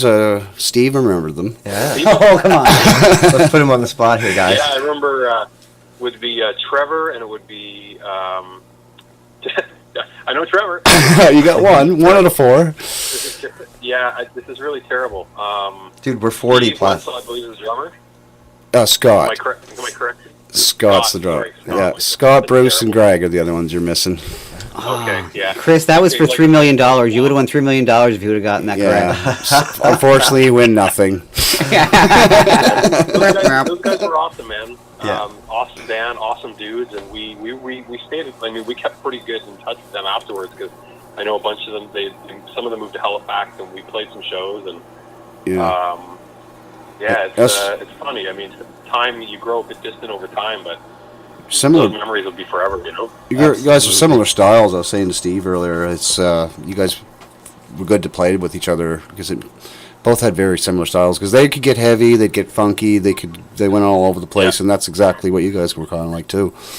So as a singer, like, so what were you influenced by? Because it seemed like you, when I listened to Soup stuff, you're rapping sometimes, you're screaming sometimes, so what were you listening to those days that was influencing the way you were singing? I mean, back then, I think we all soaked up everything, honestly. I mean, I think there's some like really obvious ones. Like we listened to a lot of Rage Against the Machine, and that's where a lot of like the angry stuff came from. Yeah. We were listening to Tool. We were listening to Red Hot Chili Peppers. There was funk. There was anger. There was. I mean, I and Steven too, man. Like I remember Steven and I in elementary school trading tapes, mixtapes, and copy tapes of old rap stuff. So I think Steven and I were into the rap game. Well, like I don't know, I don't want to say well before the other guys in the band, but I know we were really into it. And it's funny because like we had a sort of an aspect of that in the music, and I love that. It's funny when I listen to it back now because like I mean I was giving it my all, but like back when I listen to it now, it's like I sound like a young white kid rapping. Yeah. When I watched that YTV thing, I could tell you were really giving her out there. You were really giving her. Like, you could hardly breathe during the interview. Well, Chris, we came from the mean streets of Cape Breton. How else would we have, met trading cassette rap tapes on the streets of the mean streets, buddy? That's right. The mean streets of Port Hawkesbury. Yeah. Here's one more. Here's another question from Jeff here, Chris. Do you have any of the hard copies of the Soup album? I have 2 cassettes, as a matter of fact. Nice. And one of them is the actual cassette with the sleeve. One of them is just the cassette with the printed actual cassette, but not like the sleeve and the jacket. If you ever want to sell it, please give me dibs. I'm putting it out there right now. Screw you guys. Probably doesn't want to sell his only copy of his memories. Jesus Christ. He can keep the master with the sleeve. I just want the other one. If you're ever thinking or you're hurting, you call me, bro. Where'd you guys record Where'd you guys record the album? I wish we would have done a CD because I think that would have been, even now like just a little bit more user friendly because like playing the cassette is not an easy thing. Yeah. I still have an old cassette player, but it's like in a closet somewhere, Right. Maybe someday remaster it and put out a CD then. Oh boys, I can guarantee you I can help you sell it. Well, it's It'll up on. work. It's online digitally anyway. I have it up on YouTube anyway. Well, it wouldn't be hard to put it make it a CD then. Yep, So it's at least it's out there, so people can. Complete with cassette tape warbling and everything. Oh yeah. Yeah. But Chris, on the YouTube channel, a lot of the comments are that people came for Blind Melon, but this is fine too. They say. You know what? I've actually seen that, and I love that. Absolutely. Because when you told me this interview was happening, I checked out the album thing on YouTube, and yeah, I saw those comments, and I was like, yeah, they're looking for Blind Melon. Makes sense, right? Got him again. That's right, buddy. Well, that's what we named the band after. Basically, was that album. Thank you for asking my next question. that. Where did the name come No need from? for segues. God, I love this. This is kinda, so good. You can tell what time we're in then, because I remember when that album came out. And that was yeah. Good album. Great Yeah, album. I actually don't think that album gets enough credit. The first album gets all the credit, right? Yeah. But that Yeah. second Oh, one, yeah, Mouthful those are two of Cavities, is one of my favorite songs of all time. Yeah. And Shannon Hoon, Yeah, I'm surprised he's not revered even more as like a a dead martyr kind of Here, rock here. guy like everyone Should else, be. you know. With should. the Jim I Morrison. look at that band is criminally underrated, and when you talk about them, people know who they are, and they know No Rain, and they might know another song or two, but man, people need to do some deep dives on Blind Melon. Yeah, here. They are still current. They and super relevant, Mike. Well, they're still playing. They're still a band. They're Oh, yeah. still they play. They're still Andre playing. Pettypaw actually got the guitar player from Blind Melon to play one of his tracks. Yeah. Wow. Yeah. They got some. They went through a bunch of different singers in Shannon Hoon died, but they're still like touring, still playing shows. Super relevant. I just whenever I've checked it out, it's just not the same without Shannon. course Hoon. not. It's, I try to, but it's just not the same. Mm-hmm. When you have an epic singer like that, you can. It's pretty hard to replace that. Here. Oh, 100%. 100%. Awesome. So let me drop the bomb here, boys. What's the chances of a reunion? We're talking a couple of decades now since anything's happened. What about like a little? Because I bet you we could get the Trenton Youth Center or at least some similar venue for you guys to do. I bet you we could get you Glasgow Square, as a matter of fact. Glasgow Square. Yes, I'm Yeah. dead serious. Well, I'd love for you guys to think about that. If you haven't, I would love to know that I was the guy that planted that seed, because I can tell you that half of New Glasgow would show up for it. Absolutely. well. Steven, you want to take that one, or? Well, we're like Chris is in Ontario and Right. Bob's in New Brunswick, and Oh, we're yeah, all kind of no, separated, for sure. and kind of in a distance way. And I have my own stuff going on here, and it's like some Doesn't things. seem like it's gonna happen. No, I anytime can. soon. As much as it would be nice. Mm-hmm. The probability is very low. Okay. I would say, But and not the that I fact wouldn't. that there's a little bit, boys, I'm gonna live with that. I'm gonna be happy with that, knowing that you telling me think there's a chance. that's exactly what I'm living on, Chris. Exactly. Yeah.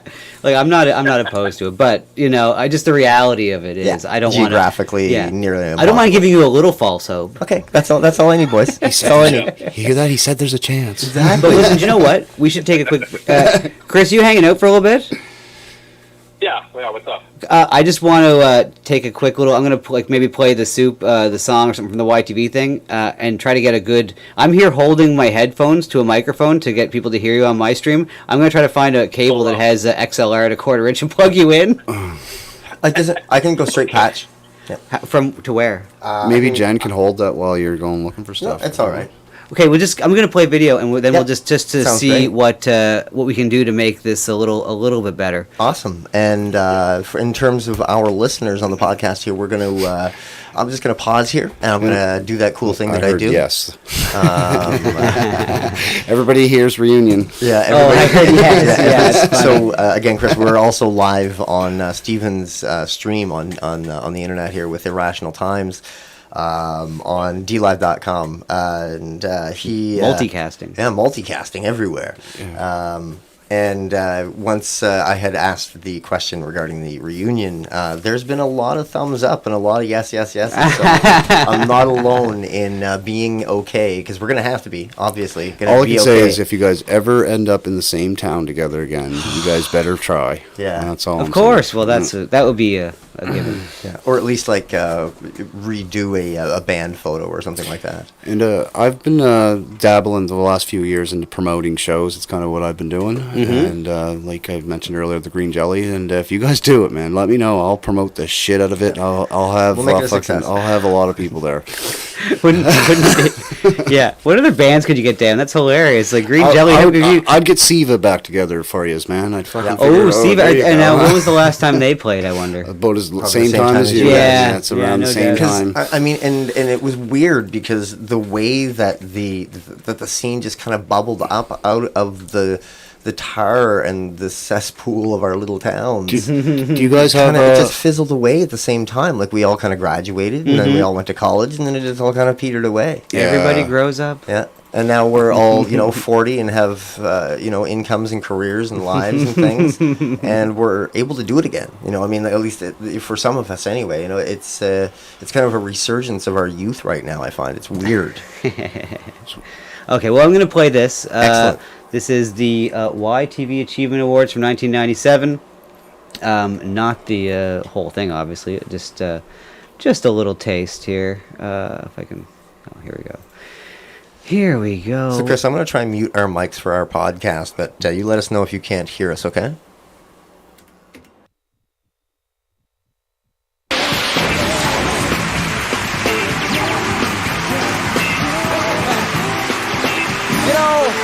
Before I was beaten down by the demanding rigors of working at YTV, I was in a band in high school that was nominated for a YTV Achievement Award. Needless to say, who wrote that? We didn't win, but our special guests are back to introduce a musical group that did. Oh yeah. Give it up once again, the Backstreet Boys!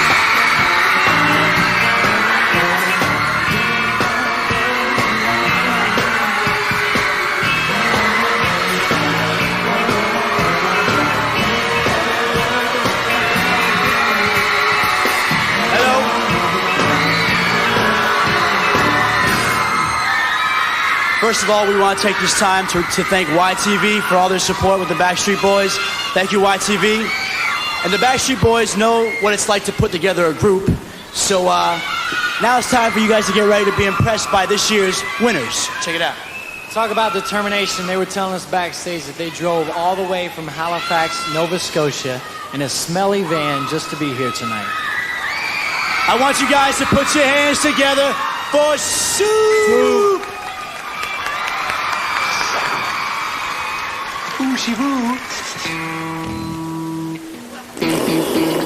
Oh my God, look! Here we are at the gas station, filling up the van.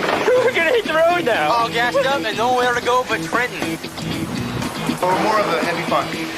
We're heavy, we're really funky, we make people move. Kids love it. You move up. It's like a level in a Nintendo game or something, Level 1, Port Hawkesbury, Cape Breton, level 2, Halifax, level 3, level 4, Canada, and then it's always expanding. And we're Next step, the world! We place a lot of value in musicianship. Very, very much. And showmanship, too. You have to come to your show. Our show is really, really super energetic. Super energetic. Like, oh God. Super energetic. One thing that can actually play your instruments that impressed me initially, and they've got strong songwriting, I feel. It's, I said at the time, I've seen the future of rock and roll, and it's true. All we want to do is be able to play every second night, be on the road and be playing in front of good crowds. You can win awards and stuff, and that's great. I mean, we love it, but if you can play somewhere you've never played, where they've never heard your music, that you can go and light the crowd up and they love you, that's considered achievement.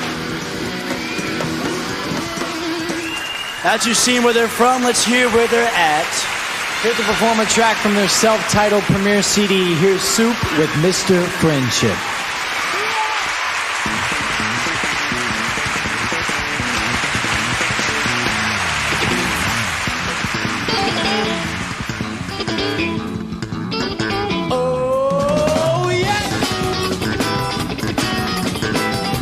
Sorry about that. Looking for the man in me. This moment you can see. Choosing identity, that's not for me.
Ladies and gentlemen, give it up one more time for your first place YTV winners, Soup. Congratulations, guys.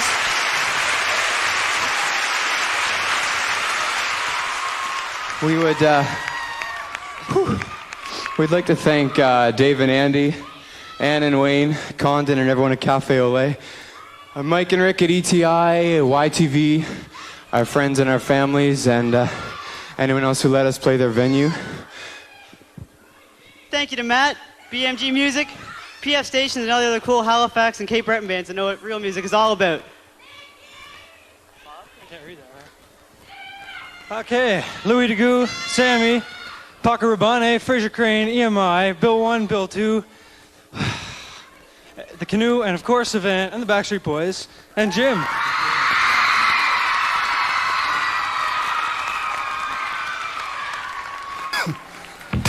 Everyone at BMG Music joins hands in a Groove Station 3. So that was Soup from back in the day. 1996.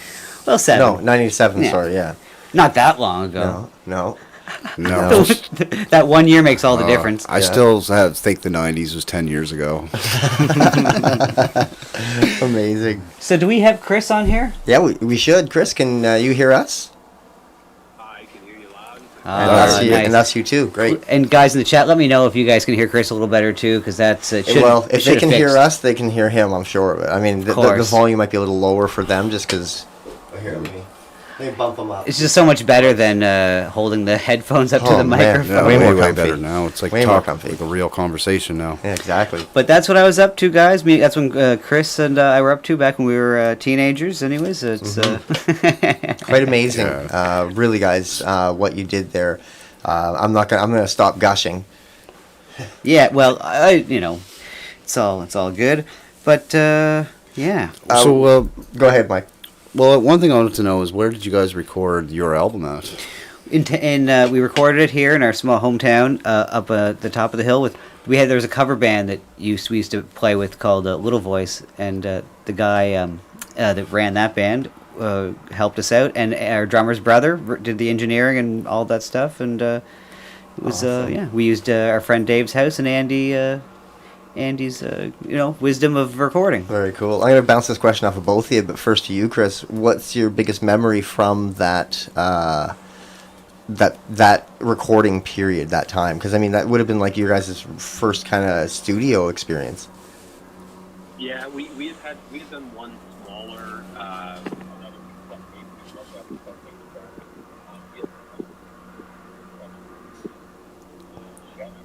Having a hard time hearing you, Chris. Could you maybe? It sounds like maybe your hand is over the microphone. I'm actually talking right into it. Weird. Okay. Oh, it's just all of a sudden got muffled. Yeah, it was awesome, and then it wasn't. How about this? Is this better? Much better. Here we go. You're back.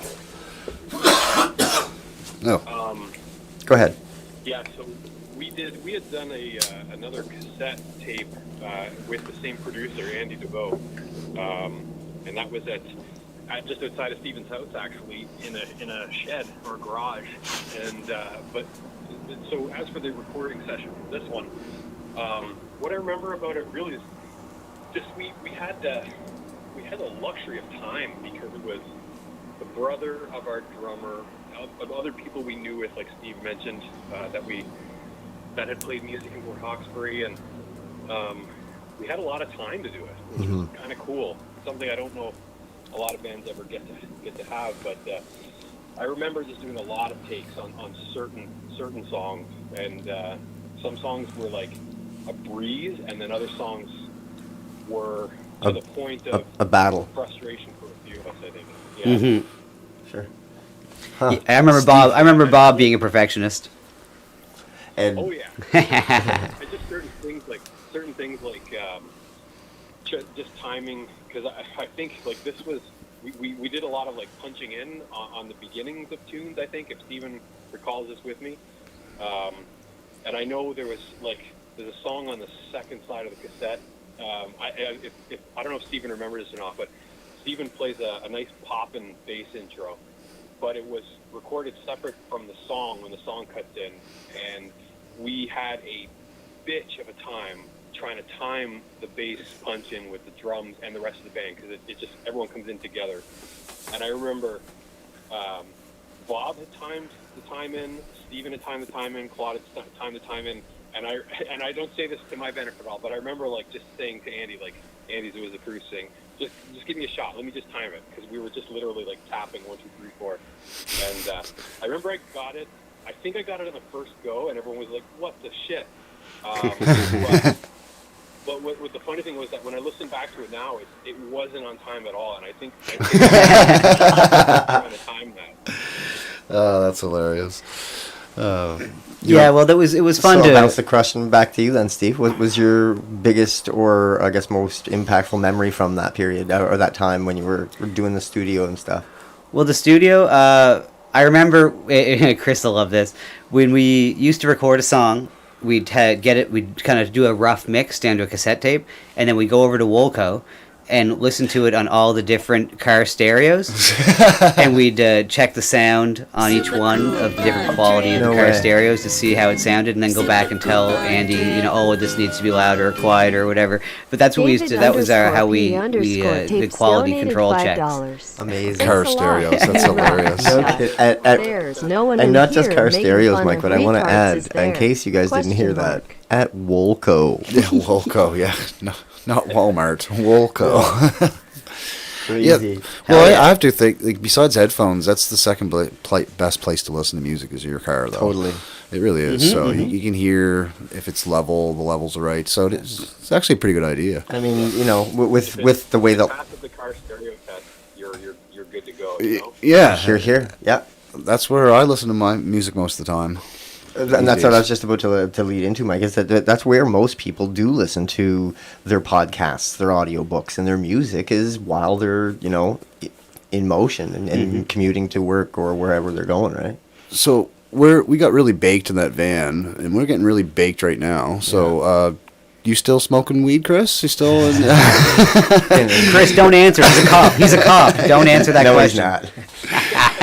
Have you partaken in the legalities of the cannabis now world? that it's legal now? Yeah, I mean, it's even funny answering that question because times are so different now, and I No know kidding. that sounds really old, but it's just I mean, I think a lot of people would have no problem answering that question with like, of course I do. But yeah, it's just like I did before it was legal, still occasionally do now, and I don't think. I don't even think about it now. It's just like, yeah. Well, yeah, you could just go to the store and buy it. And yeah, it's really weird. It is. I haven't even completely adjusted, I don't think. I'm going to give something to Chris, though. Here, Chris, tell the boys about the band shell when we used to practice there. What part?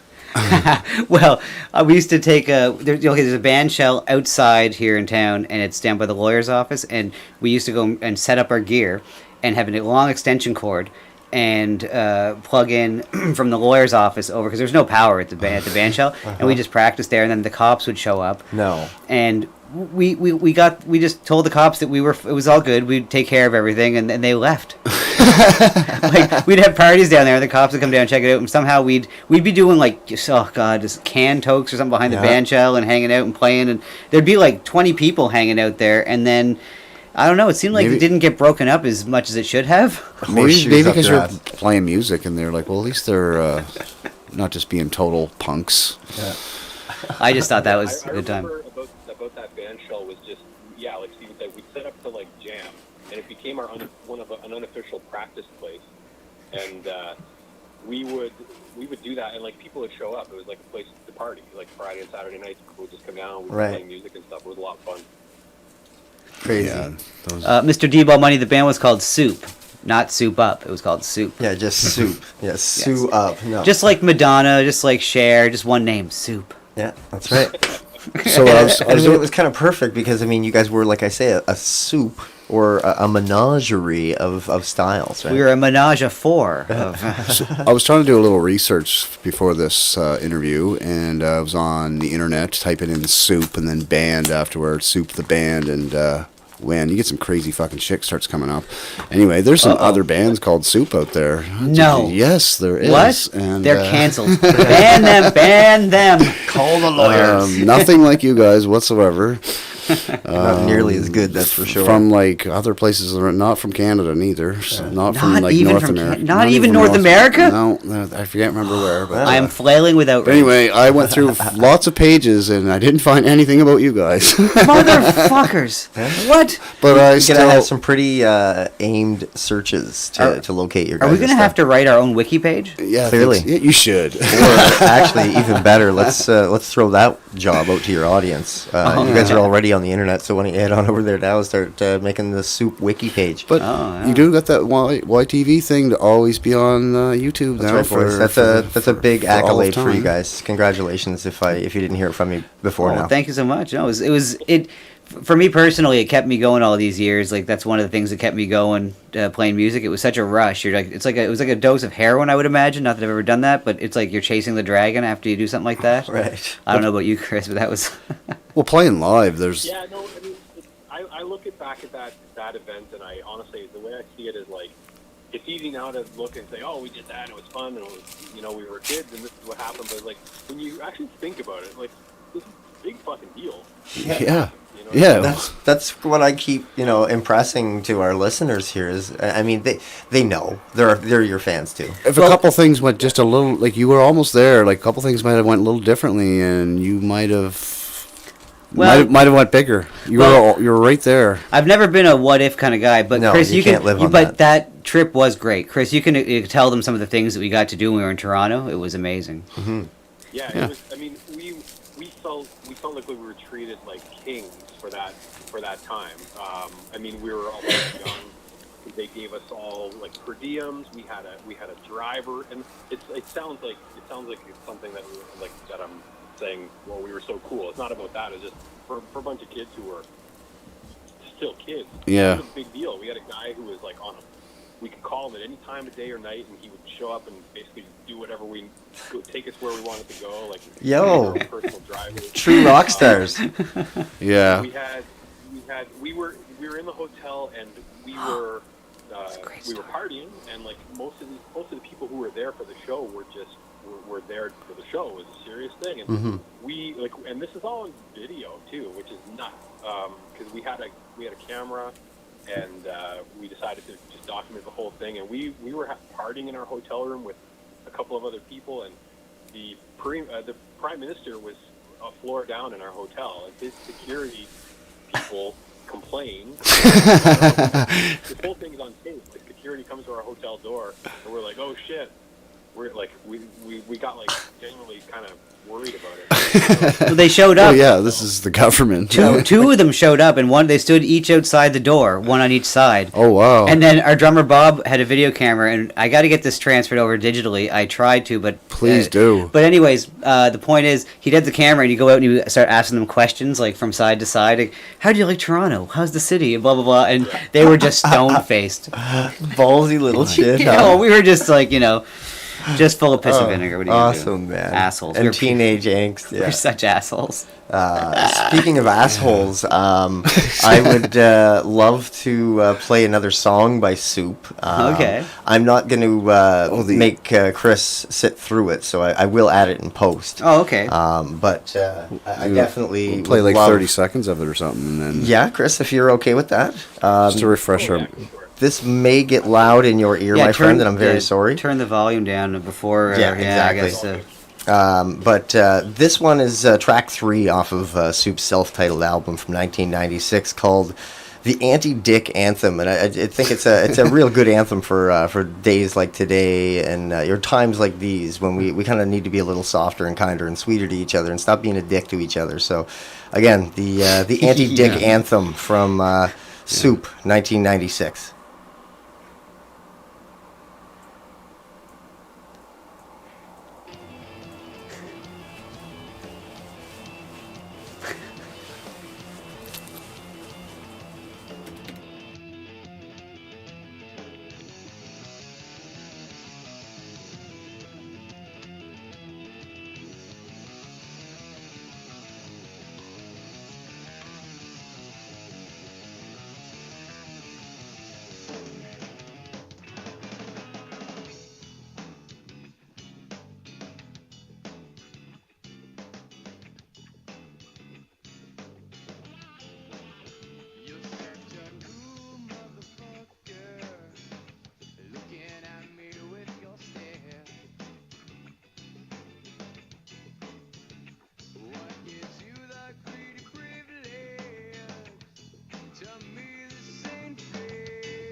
And Wow. that Okay, there we is go. a little 60-second sample of that super great anti-tech anthem. Yeah, the super great. What's the word I'm looking for? I don't It's know. pretty You're- stoned. you're really trying to work. Yeah. Work for it, Reminder. That's the one.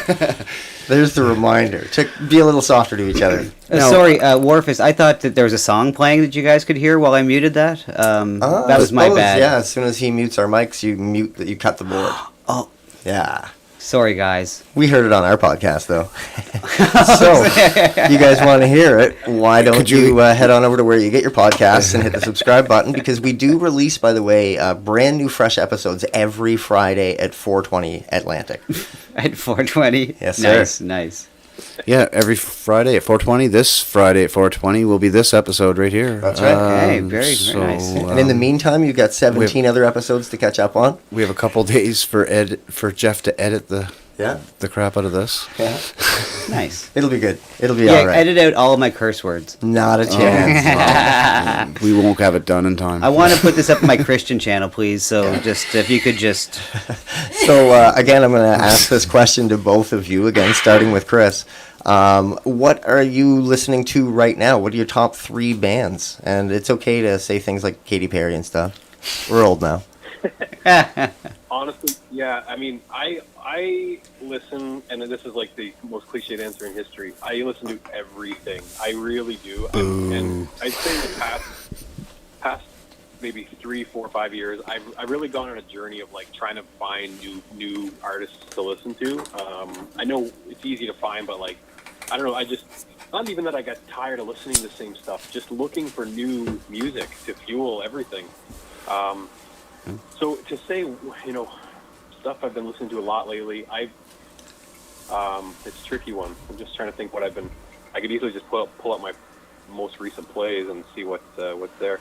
So there's this band, there's this 3-piece band called Khruangbin, if anyone's ever heard of them. Nope. It's a weird name. They're basically like, sort of, how do I describe them?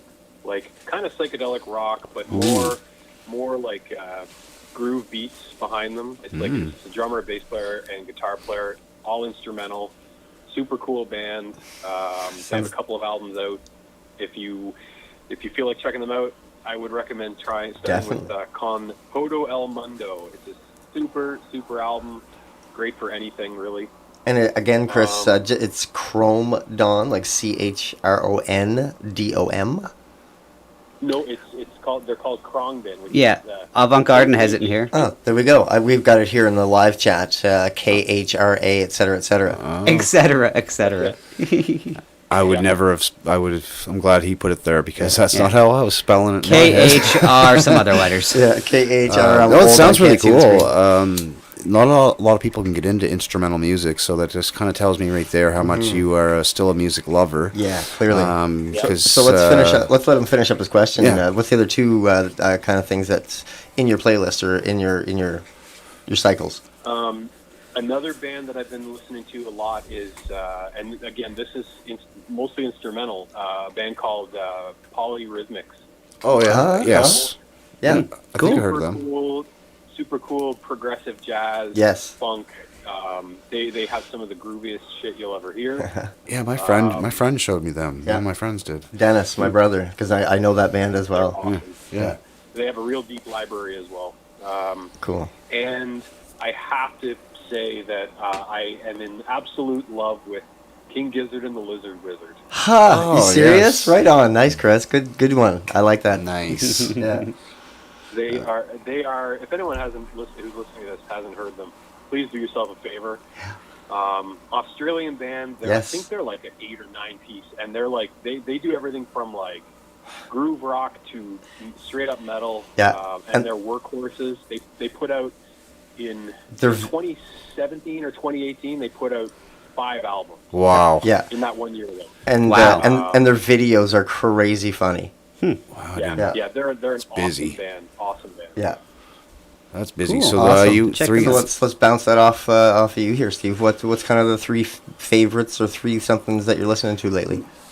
There's only one thing I'm listening to lately, and it's this Motown set of discs that I have, and it's just in the car. It's all that I'm listening to lately. I'm trying to think like for the last few months anyway. But Motown, that really surprises me. Well, I mean, I enjoy different, all kinds of different kinds of music, Obviously, but right now it just seems to be the discs in the car. Do you want this is going to sound pretentious. It's okay. I barely listen to music anymore. I try to just, I want to be not as affected by anything. You I want to try to be a as little original as possible. And that sounds, I don't know if that's a good thing or a bad thing sometimes. Maybe Hey, it man. limits me. I don't know. If But that's- that's my routine. I think if that's what it takes for the creative process to happen, Steve, then that's exactly what you need to do, right? Because a big part of this show is that we always like to kind of remind, there's the word again,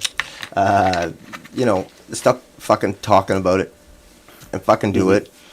Yeah, but know I what I spend mean? all the time in the car I spend is driving my little guy back and forth to school. So for him, I try to, I like to, Motown. I've picked to kind of Awesome. for him. That's what any music I do listen to, it's more for him now. Like I try to play him some he knows the Beatles. What the Lord was that? That was Jeff's phone. That was just Chris. I'm sorry, guys, if that's. We lost Chris? Yeah. We'll just give him a shout back here. That's real simple to reconnect. I'm gonna mute that channel. Hopefully that might mute him for a second.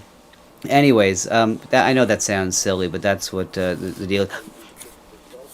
Oh, his phone very well may have died, ladies and gentlemen. Okay, well, it's gonna happen. Yeah. Anyways, but I do listen to some Tom Waits every once in a while, and Frank Zappa is my favorite of all times. Nice. Again, I don't sit around and listen to much, but to him much, but I do. I mean, I have like half of his stuff on vinyl. Really? I'm one of those, obviously. I guess you could see, Yes. kind of like the vinyl. Yes. There's nothing wrong with that. guy's We both love the discography vinyl. is huge, so that's a lot of records that you yeah. have. The About 40 of them. He had 80 albums, Yeah, he did, I think, or yeah. something like that ish. Do you remember the name Dennis Ballaston, lead singer of Spur back in the day? There he Spur. is. Yeah, I know Spur. Nice. I'm way better with band names. Welcome- Hello, Chris. welcome back to the Hello. show. We lost you. No, technology's our friend, they say, but yeah, it just dropped, so I don't know what happened. That's all right, buddy. It's We all got you back. We were just talking. Basically, we were just finishing up his answer in regards to the music he was listening to. But Avant Garden says Captain Beefheart. I do enjoy Save His Milk Yes. very much. There you go, Yeah, Save I His think Milk. that's up. Look at that right there.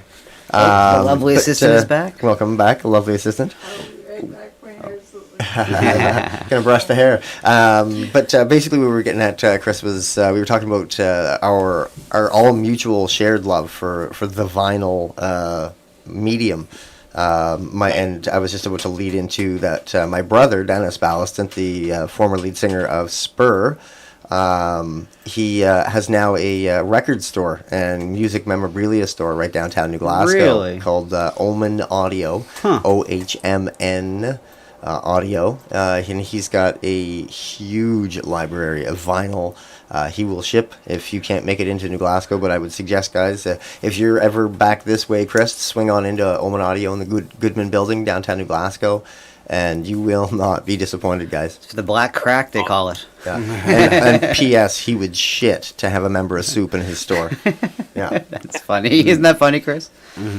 No, I try to tell you, is like you guys have a following in our little town. You that definitely left some a waves. mark. Yeah, you made some waves. So much that we wanted to interview you. Yeah. I think I'm going to go there and just conquer all your women. Well, good luck, champ. Let's go ahead. I've already conquered them. Hey, nice. Nice. Goodness. All right. So, what do you say we maybe play one of your guys' favorite songs off of the album? What do you feel about that, guys? And this time around, I am going to let it play through because my old man Bladder says that I have to make a quick little run downstairs. So. Of course. Can you figure out how to make it so they can hear too? Or Yeah, is there any way- they said they heard it. If I don't mute it, Yeah, if he doesn't mute our mics, so we'll just be quiet. We'll just be quiet. I mean, basically. Well, we could talk and just he can add it later on ours. And Absolutely. Right on. All right, so why don't you tell us, Oh yeah, Chris, Chris, Steve, do you have what any? can- Do you have guys- any particular, Chris? I think, well, one of my favorites is probably Anti-Dick Anthem, which has already been done. Yes, sir. If I was going to pick another one, what would I pick?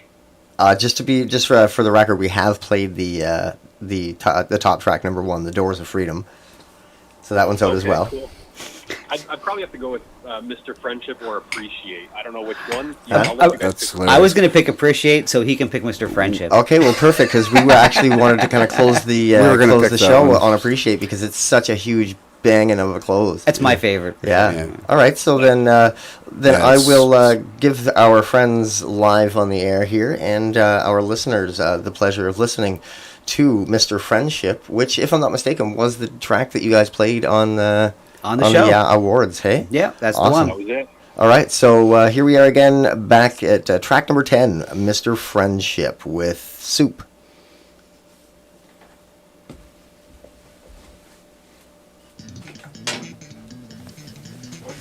80 minutes and 40 seconds to pee.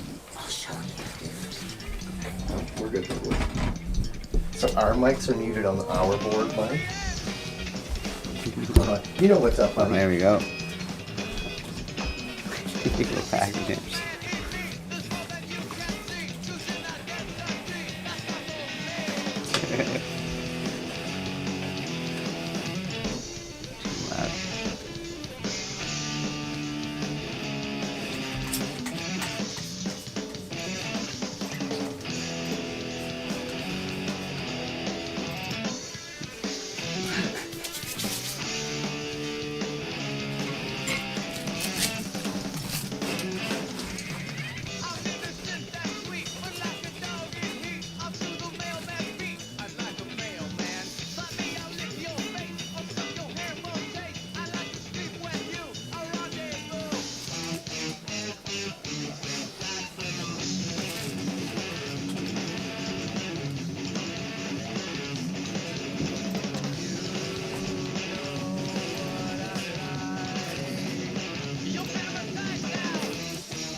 There we go. Wow. That. You timed that so very I have well. some questions now from listening to that. I want to know, like, you guys have crazy transitions where it's like doing one thing and then it just switches up to something totally different. It'll be funky and then heavy. So I'm really curious about how you wrote these songs. Like, how'd you guys write the songs? Basically, that's the question. Yeah. What's the writing process? Process like? Well, the music was mostly a mutual, group effort. we of course one of us would come up with an idea for a specific part, and then we'd all kind of work on it. That's, to my memory, that's. Did you do most of the lyrics, Chris? Yeah, for the most part, I think there was some input from the others, and yeah, it was kind of like they handled the music, I handled the words.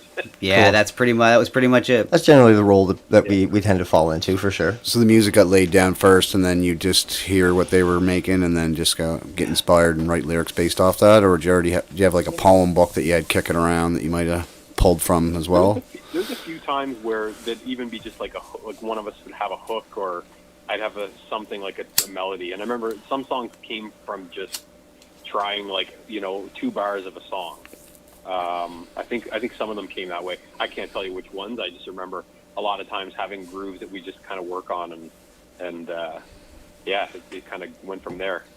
Some songs were just literally written from scratch too, so I don't know what to tell you. Our process was all over the board.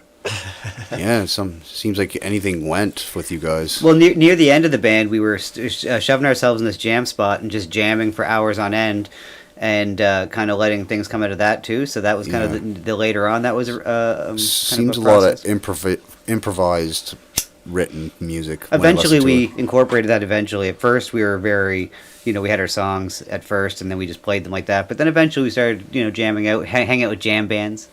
Yeah. Always be the my drummer said last practice at Sunday. He said the best way to success is to be the dumbest one in the room. Always surround yourself with those doing just a little better than you. Yes, I've heard that. Yes, that's how you'll grow for sure. Because you'll learn from them, right? Definitely. Chris, before I forget, do you remember the story about how? Okay, I don't know if Chris, are you watching the stream at all? Do you see the visual of it? I see the visual, but I'm going to be honest, I think it's like 30 seconds behind. Yeah, no, that's fine. That's fine. Normal. I just want to know, do you remember these red chairs? and can you tell the story, or should I? God. Those are from, if I'm not mistaken, those are from the Holiday Inn on Quimpool Road. Oh my God, that's amazing! Yes, you they guys. are. Wow. Do you remember? Still around. Do you remember how we transported them? We threw them in the van. 2 of them, but one of them, I forget who it was that was driving or in the chair, but one of them, someone held on to the side of the van and sat in the chair, because we only lived like 2 blocks away, and they held on to the van and was pulled in one of those chairs with wheels. It had wheels. I took them off. Right. For this floor, I took the wheels off, but. That's a memory I'll never forget. Jeez. Yeah, I bet. It's unbelievable that those chairs are still around. They are indeed. Chris, I flipped it over to take the wheels off, and there's a name. Angie and someone else got married on a certain date that's underneath one of these chairs. It's hilarious. And just for the record, Chris, they are very comfortable and still have a lot of spring in them. So, well, look, we're find out the name of that company who built those chairs. Yeah. The word, because that's quality. Hotelchairs.com or some shit, I'm sure. It's so retro feeling in this room, period. Yeah, it's wicked. There's some new tech in here, but there's like a whole bunch of old Well, we have to have a little new tech, but I'm very old fashioned though. I've only recently come into the modern world. Yeah, but when it comes to especially like pro recording gear and things like that, I find that the older the better. You're getting those warmer tones and sounds that 100%. You just simply don't from some of the microphones and preamps that you get today. Yeah, I still think those old Sabbath albums sound amazing, and they were they were recorded pretty simply. Well, analog. Yeah. Absolutely. So yeah, the chairs. I couldn't wait to tell you that the chairs were still around, Chris. I thought that's hilarious. Absolutely. I'm floored, honestly. It's unbelievable. Oh, and they're well used. They get used for around here. They match the set and everything. Awesome. Well, Chris, it has been a very, very real pleasure and a hell of a surprise for Mike and I. We didn't know how the show was even going to go in terms of format and things like that. We knew we had a mailbag. We'll have to get you a friend request on Facebook and add it so we can send you the links to our show and you can check it out on Friday and everything. And most importantly, Chris, I'll touch base after we're done here and I'll get your address so we can send you a jam session sticker because every guest gets a sticker. Do you guys still have, before you go, do you guys still have copies of your Siva tapes? Do you guys have tapes back It would have then? been I would have had a dubbed tape. Yeah. Oh, okay. I have everything in the other room. Like, it's ridiculous. I don't throw anything away. Like, when it comes to music Cool. that I've done, and I have all the tapes in there. And I actually have Chris still has the YTV award, the big one, I believe. I have a little one. way. Oh, really? We each got a Nice. little one, but we Chris ended up with the. Chris, could you please take a picture of you with that? Oh, for the podcast Friday. Yeah, give them a picture of that. Yeah, if you wouldn't mind, that'd be amazing. Man. Yeah, it's still around. It's in 2 pieces. I think 3 actually now, but it's still here. It's in 3 pieces now. And if by some miracle the condom hat's still around, bro, throw that on too. Well, I will tell you, I have no idea. I didn't think so. It's probably no. a good thing. Yeah, that's I went through a hat phase when we used to play. There was like the condom hat. There was the Viking, the double horned soft Viking hat. There was a lot of random hats. Yeah. Yeah, we were reminiscing about that at first. Yeah, Well, it's true. I have the recently just acquired the Siva song, the album digitally. Okay. Someone hooked me up, and Is if you want to, Pamplemousse juice if you want to hear Pamplemousse Juice again, then I can hook you up maybe on that kind of stuff, and maybe any other bands that from me and Jeff. That's what we've been doing, collecting all the bands that Great. played back in those days, and we got a good collection building up here now. I'll get it up on a cloud drive that you can access. I'll just send you the links and things like that, Chris. So we'll make that happen. For I sure. wish we could find a couple bands from Halifax back in the day, like Lowercase R. They had I remember them. Yeah. And Ritlin, they were little kids, and they were like the fastest little punk band ever, man. I'd love to hear some of those hi old on bands. Ritlin. But those are from Halifax. I know you guys are specializing in New Glasgow. Yeah. For season 1, and then season Floor 2 's Pie. gonna Do you guys be remember lit. them? Floor Pie. Branch out. Yes, sir. Hopefully. They were a good Halifax band, Floor Pie. Yeah, no kidding. Oh yeah, it sounds familiar. Yeah, I think they were around. They were around the same days you guys were playing. Awesome. So again, Chris, a million thanks for calling in and being on our Yeah, this show was awesome. and Steven's show. You were broadcast all over the world this evening, so that you can say that you've traveled the world this evening with us. The simulcast, yeah, that's super cool. No, my pleasure, guys. It honestly, like, when Steven told me about this and he said, if there's any chance you could be on it, I was like, yeah, you know what? It's been a long time since we've ever talked about any of this stuff, so Yeah. that's super cool. It was really cool Yeah, it's really to touch fun. base and reminisce, buddy. It was really nice to hear your voice, Chris. Very nice. Yeah, Awesome. man. Likewise. Awesome. Yeah, this is the first time Steven and I have actually talked just like on the phone or anything in a long time too. So, Awesome. Well, I'm glad you you're guys on. are We- bringing 2 old friends together. That's what we're trying to do That's here. exactly the point of this show, buddy. Awesome. That's awesome. All right, my friend, be well, stay safe, and thanks a million again. Same to you guys. Thank you so much. I appreciate it. Hey, see you, Chris. See ya. Bye-bye. Cheers. Awesome. So, guys, that was the one and only. So we get we 2 out of 4. Yeah, no That kidding. ain't so bad, is it? Yeah. The one and only Chris Skinner, of Soup fame, joined us this evening here. He's a good man. On Jam Chris Sessions. is a really, really good man. Yeah, He's a really cool dude, for sounds sure. very genuine over the phone. Absolutely. You're not so bad yourself. Yeah.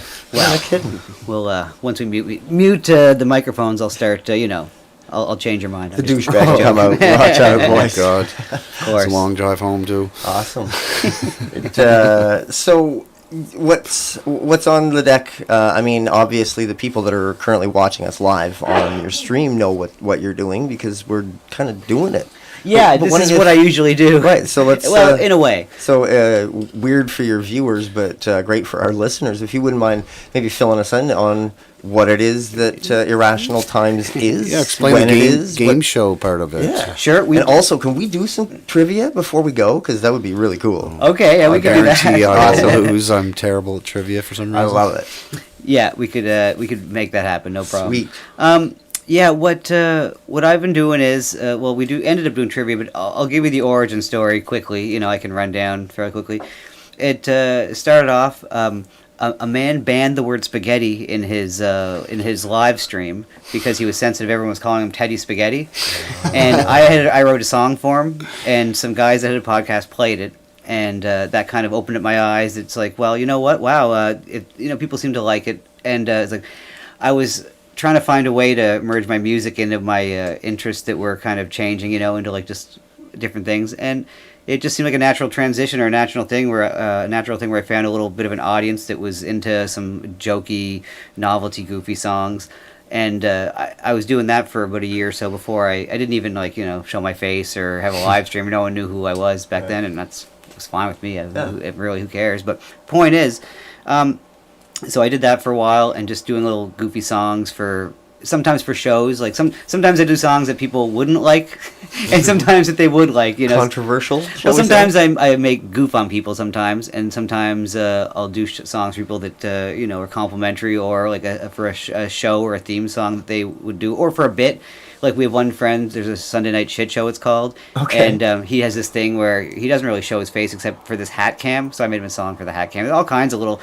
The last couple of years, it's been just tons of little things, and I've met all these people through doing that, and it's just grown exponentially, just bit by bit. Just like to use a poker term, I've just been grinding it out, just meeting people naturally, and just kind of finding things that naturally inspire me to do. And I think that's and hopefully that's what shows, I guess, through it is just a natural inspiration for some of these things that I do for people, or for what's just as much for myself too. And then my computer broke just before last year, and I wanted to keep the momentum going, so I just I instead of like recording music for a couple months, I started live streaming.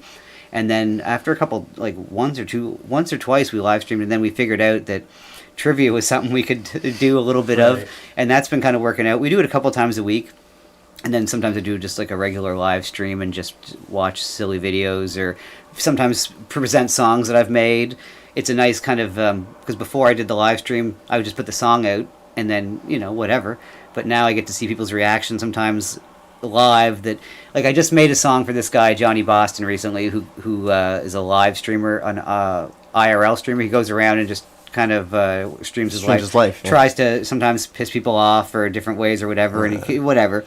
But the point is, I made a song for him, and I got to see him watch it live. No way. Like he was like on this RV, and so I mean that kind of stuff is fun. No kidding. To watch people react live. And I mean, this community that is currently watching us, and that we're creating with our podcast, they're very real connections with these people that we're making. You know what I mean? Like, I gotta say, like, when I leave tonight, I got 2 new friends. Yeah, 100%. You guys are awesome. Definitely. Like, and all these folks here that. I mean, I'll be totally honest, I'm probably going to read through all these on the restream. Well, don't judge too hard, I mean, some of them, it's not even like, it's funny. I always tell they're good people. I always tell anybody on the internet, don't read the comments. And I am that guy that always goes and reads the fucking comments. Well, now that you said it, you can almost assume now from this point on when you say it, if you read the comments are going to be that much worse. No, I've been looking at the comments. You're setting yourself up. These people like you guys. It looks like great. Well, thank you. We like you guys too. Thanks for coming. I don't know why. Hang out with us tonight. I wonder. I don't know if you guys wouldn't be able to hear it if I play the Johnny Boston song. Can you play it on your phone? Yes. Yeah, I was actually good. I was just going to suggest that I wouldn't mind hearing that. Where would I locate this on the YouTube channel, Irrational Times? And it's the newest song. It's one of the newer videos. We have a couple. We did the birthday stream yesterday with give our listeners out there here, because your listeners probably have heard some of this, but ours haven't. That's right. I'm going to actually copy a quick link here and send it to you via Facebook Messenger, sir. And if Kitty B, is it? Yeah, Kitty B's. If she wants to post that link to the chat, that's actually my band's single. So if you guys want to hear what Frail sounds like, you can do that. But I'm not going to make my listeners listen to that. Your best way right now is to send me any links on Facebook, and we'll make them listen to that with the Frail episode. That's exactly what I'm getting at, Mikey. All right, so Irrational Times, where there's our channel. Yeah, it's And what video am I looking for? It's called what? Johnny Boston. Or Johnny Pressed by Johnny Boston. Yeah, Pressed. Right. Is it? Yeah. It's okay. So this is a 5-day-old song, by the way, everybody. So this is brand new from our very own Stephen Hughes, bass player, of course, for Soup. This week's kind of feature band. So here we go. You can find this, by the way, on their YouTube page, Irrational Times, spelled just exactly the way that it sounds. And this one by Steven is called Pressed by Johnny Boston.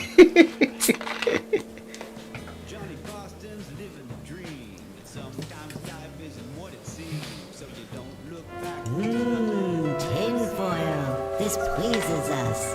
Thank you, Dan.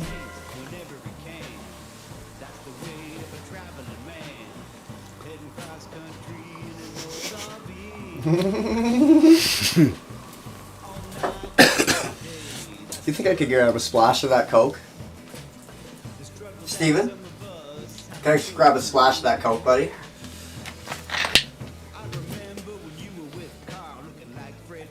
That's good, thank you.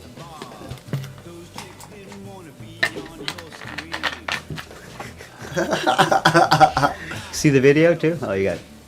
Huh? Oh yeah, you got the video, yeah. Yeah.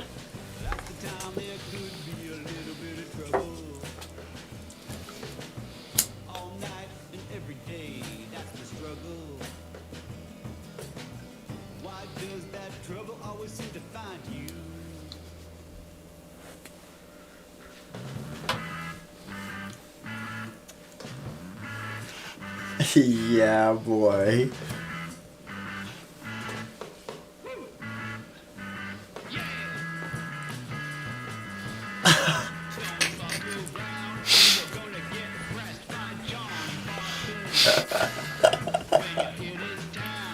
Oh, dude.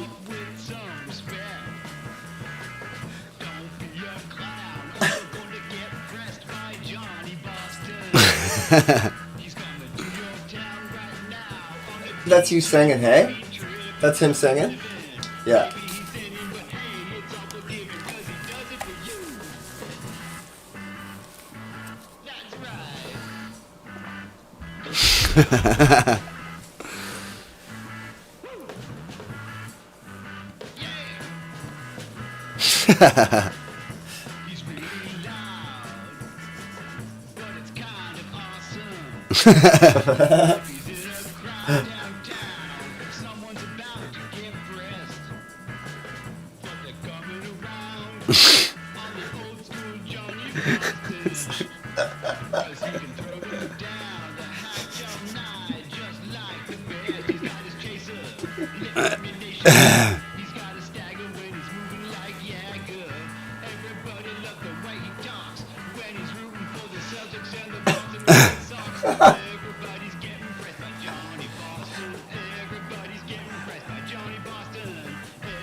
Oh, wow.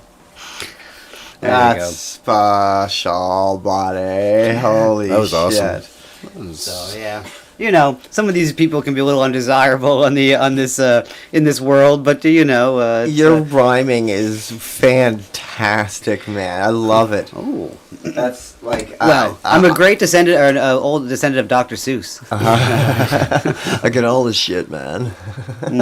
Awesome, awesome. Well, it's as I'm looking at the old TikTok here.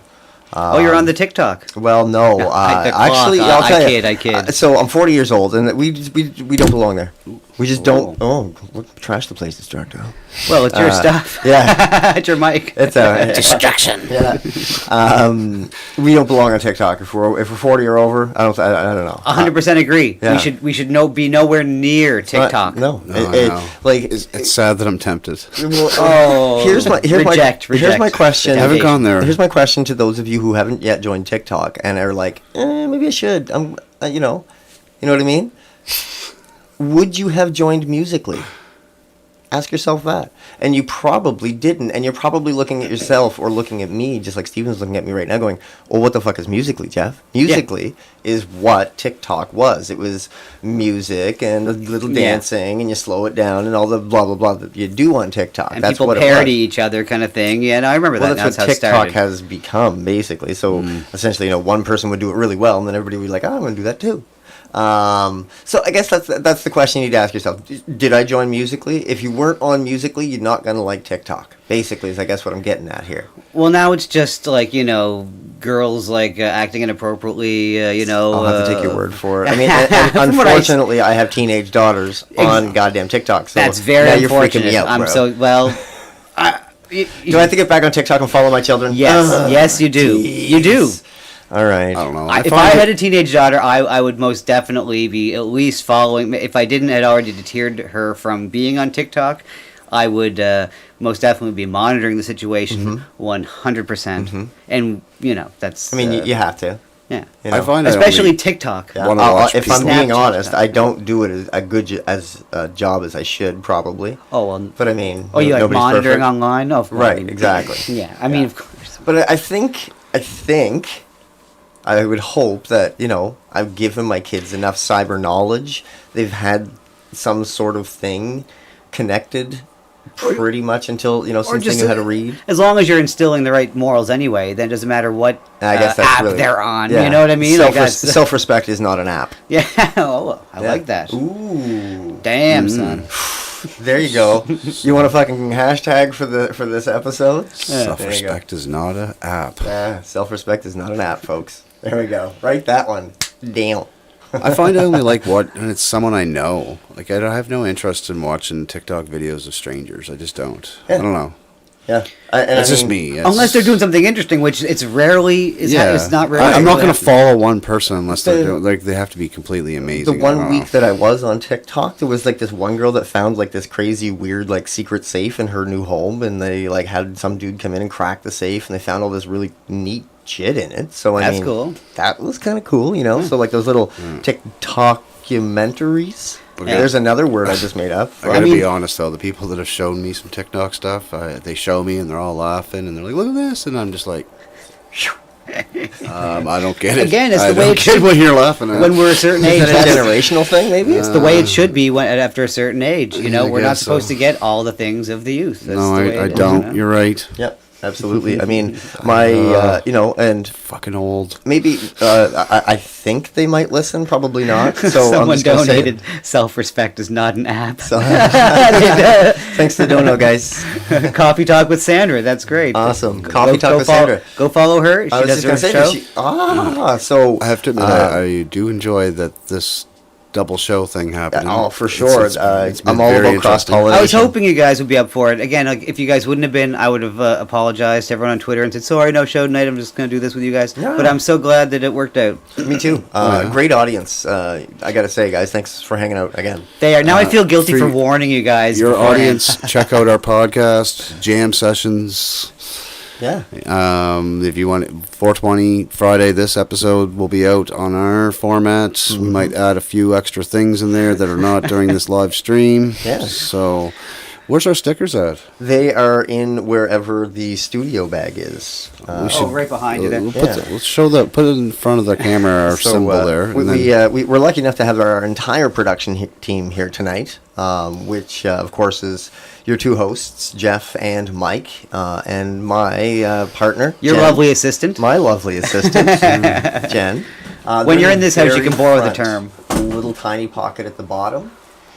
See how there's like two pockets in the front? We got a really cool logo, and some of you out there, see if any of you know where this logo comes from. Yeah, so on our pilot episode, actually, that is it's number 1, but we wanted to call it number 0 because it was just, Mike had messaged me on a Monday. Never call it 0. It's always number 1 you start off with. That up on the camera. Yeah, I like put it. that. See folks can see the logo. So that's if you're having a hard time locating it on your podcast apps, that's the logo. So you remember that cool gem in the holograms? Yeah. That's where we kind of ripped that I off was more from. of a fan of the There, Misfits. we said it. I kind of like the Misfits more, to be honest. So I would love to have somebody maybe make an alternate podcast.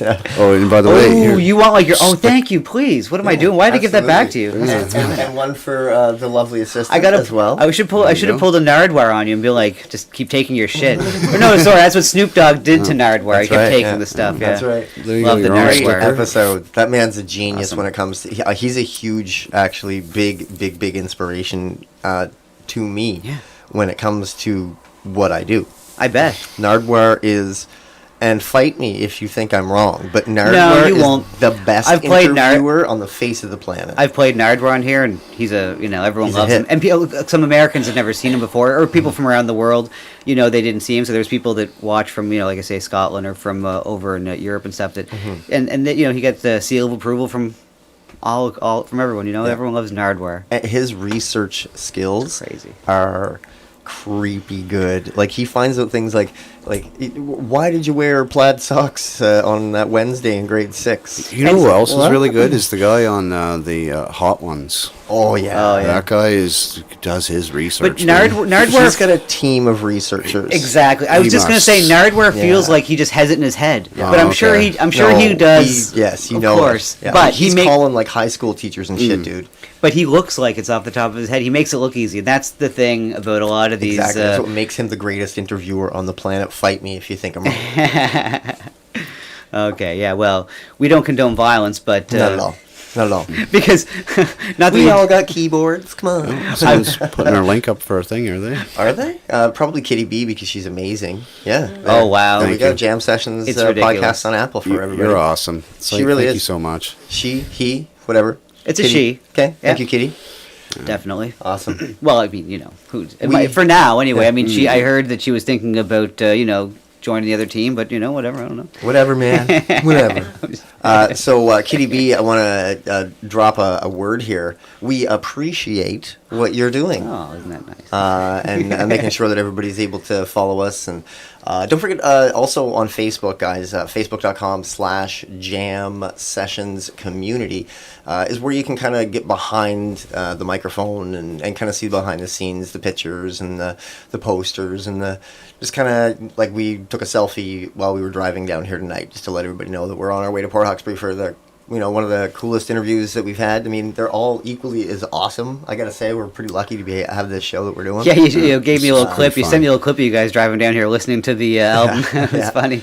I love it. No, it's rock and roll. But be sure to follow us on Facebook as well, because you get a little bit of extra through the week as we get prepared for every Friday at 4:20. We appreciate every listen. We appreciate every download. We appreciate the hospitality. We appreciate the haters. We appreciate. And we're I haven't found any yet. Okay, yeah. I'll tell you guys. So that means we haven't made it yet.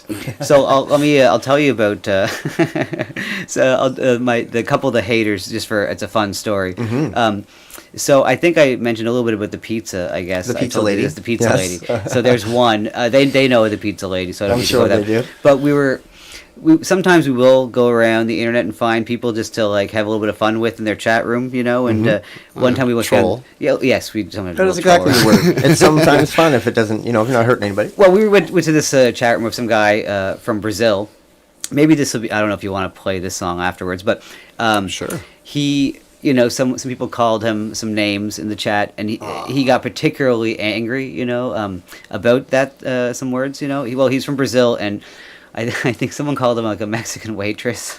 He had this huge mustache, and he got very mad at me particularly because I was on the air while we were doing this. Let's hope he's not tuned in right now. Well, that's, kind of rating kind of deal. I try to make nice now with him because but he's not having any of it. Anyways, so he got very upset, and I had to make a song about his mustache, and that I did, and so he's not too happy with me. So I got to control that. But gonna make amends. Yeah. Not yet, Not yet. but soon, or at least another song. Well, I don't know. I was going to, but then the pizza lady kind of got in the way and kind of sidetracked me. But I'm really trying to stay away from all that kind of drama, But sometimes you can't. No, because it brings itself to you, right? And sometimes it's too. I don't know. Sometimes I'm weak, and I just succumb to my primal instincts of like, and it's rare. And anyways, that's that's another side of this the channel occasionally, but mostly it's music and trivia. Great segue. What do you say we do a little bit of trivia before we say goodbye on episode 19? We can do that. Watch this here. I got a pile. 1 second here. I'm going to grab the pile of cards over here. Sure. And I'm going to be proactive. Mike's going to be so proud of me. I'm going to download the song that we're going to finish up with right now.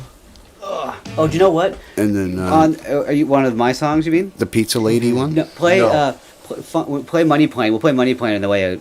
That one is there's no explaining. It's just a movie trailer that seems funny that I made a song for. Okay. That it's that one hurts no one's feelings Okay, except for so maybe Kelsey Grammer. I have Joey Lawrence. I have an even better idea. Why don't we put it on just the audio version of this, and that way people are a little bit more incentivized to join us on Friday. Oh yeah. Yeah. Sure. Yeah. Awesome. Great. That's what we'll do then. But can you reach? I can get that. Never mind. Sure. Oh, the lovely assistant needs her. Needs the scoreboard. Yeah. Okay. So this is audience participation portion. Oh, that was close. Oh yes. Awesome. Oh well, do you know what? Let's see. How can we work this? How can we? I've rarely done this now, with people in the room. Mm-hmm. And let's see. Should you guys want to go against the chat or? One I second. love it. 1 second here. Yes. Against the chat? Yes. Jam Sessions hosts versus the entire Irrational Times live stream audience. Come on. Those odds sound so good for They're stacked. Oh, he's got the host coat. Oh, I love it. Yeah, buddy. This is my interpretation of a game show host. Yeah. So can we have maybe 10 seconds of silence? We lost an amazing game show host this week to Alex Trebek. You're right. So 10 seconds of silence, please, for Alex Trebek.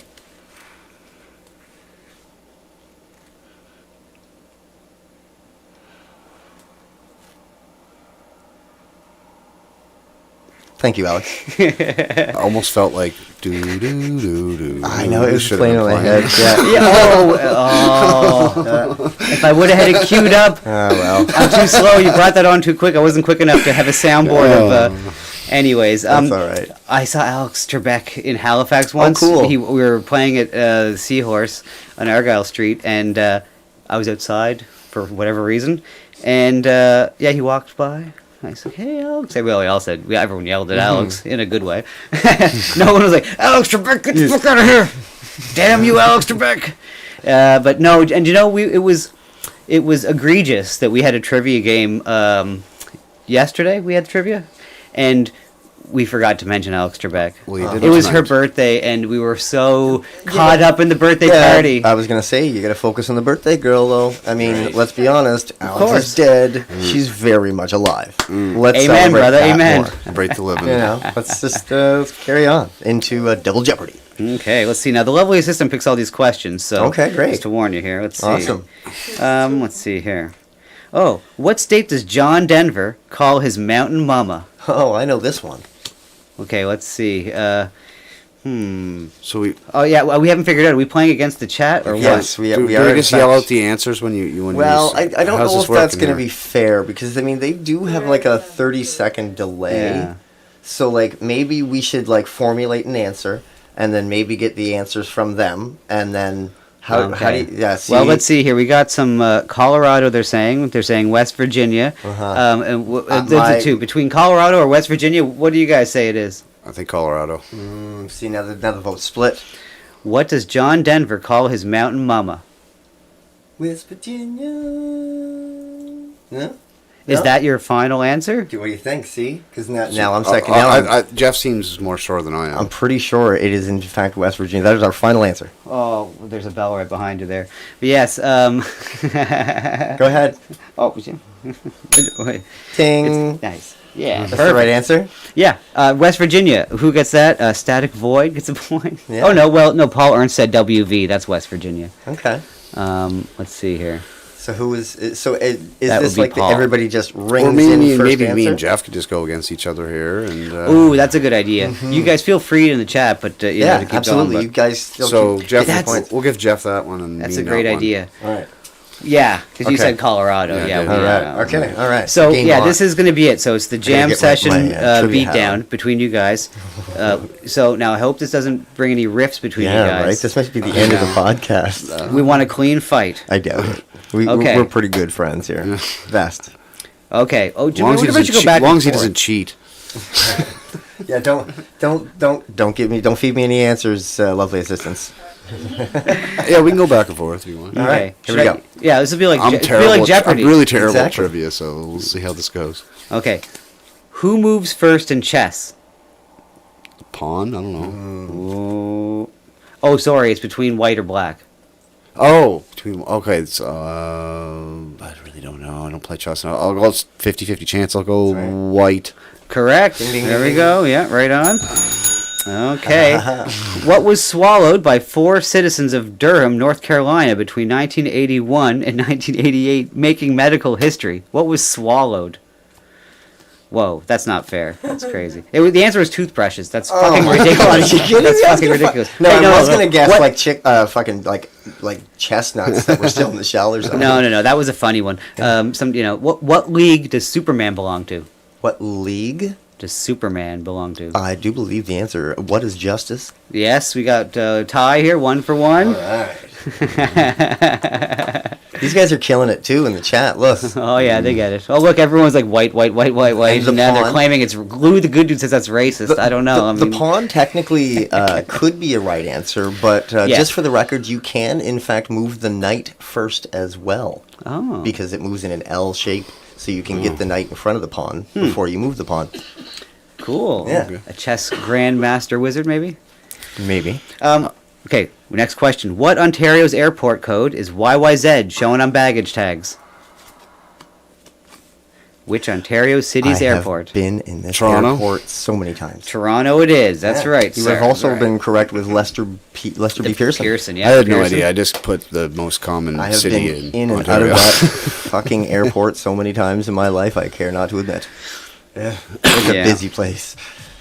Okay. Who lost his WNBC radio gig in 1985 shortly after airing the sketch Bestiality Dial-A-Date?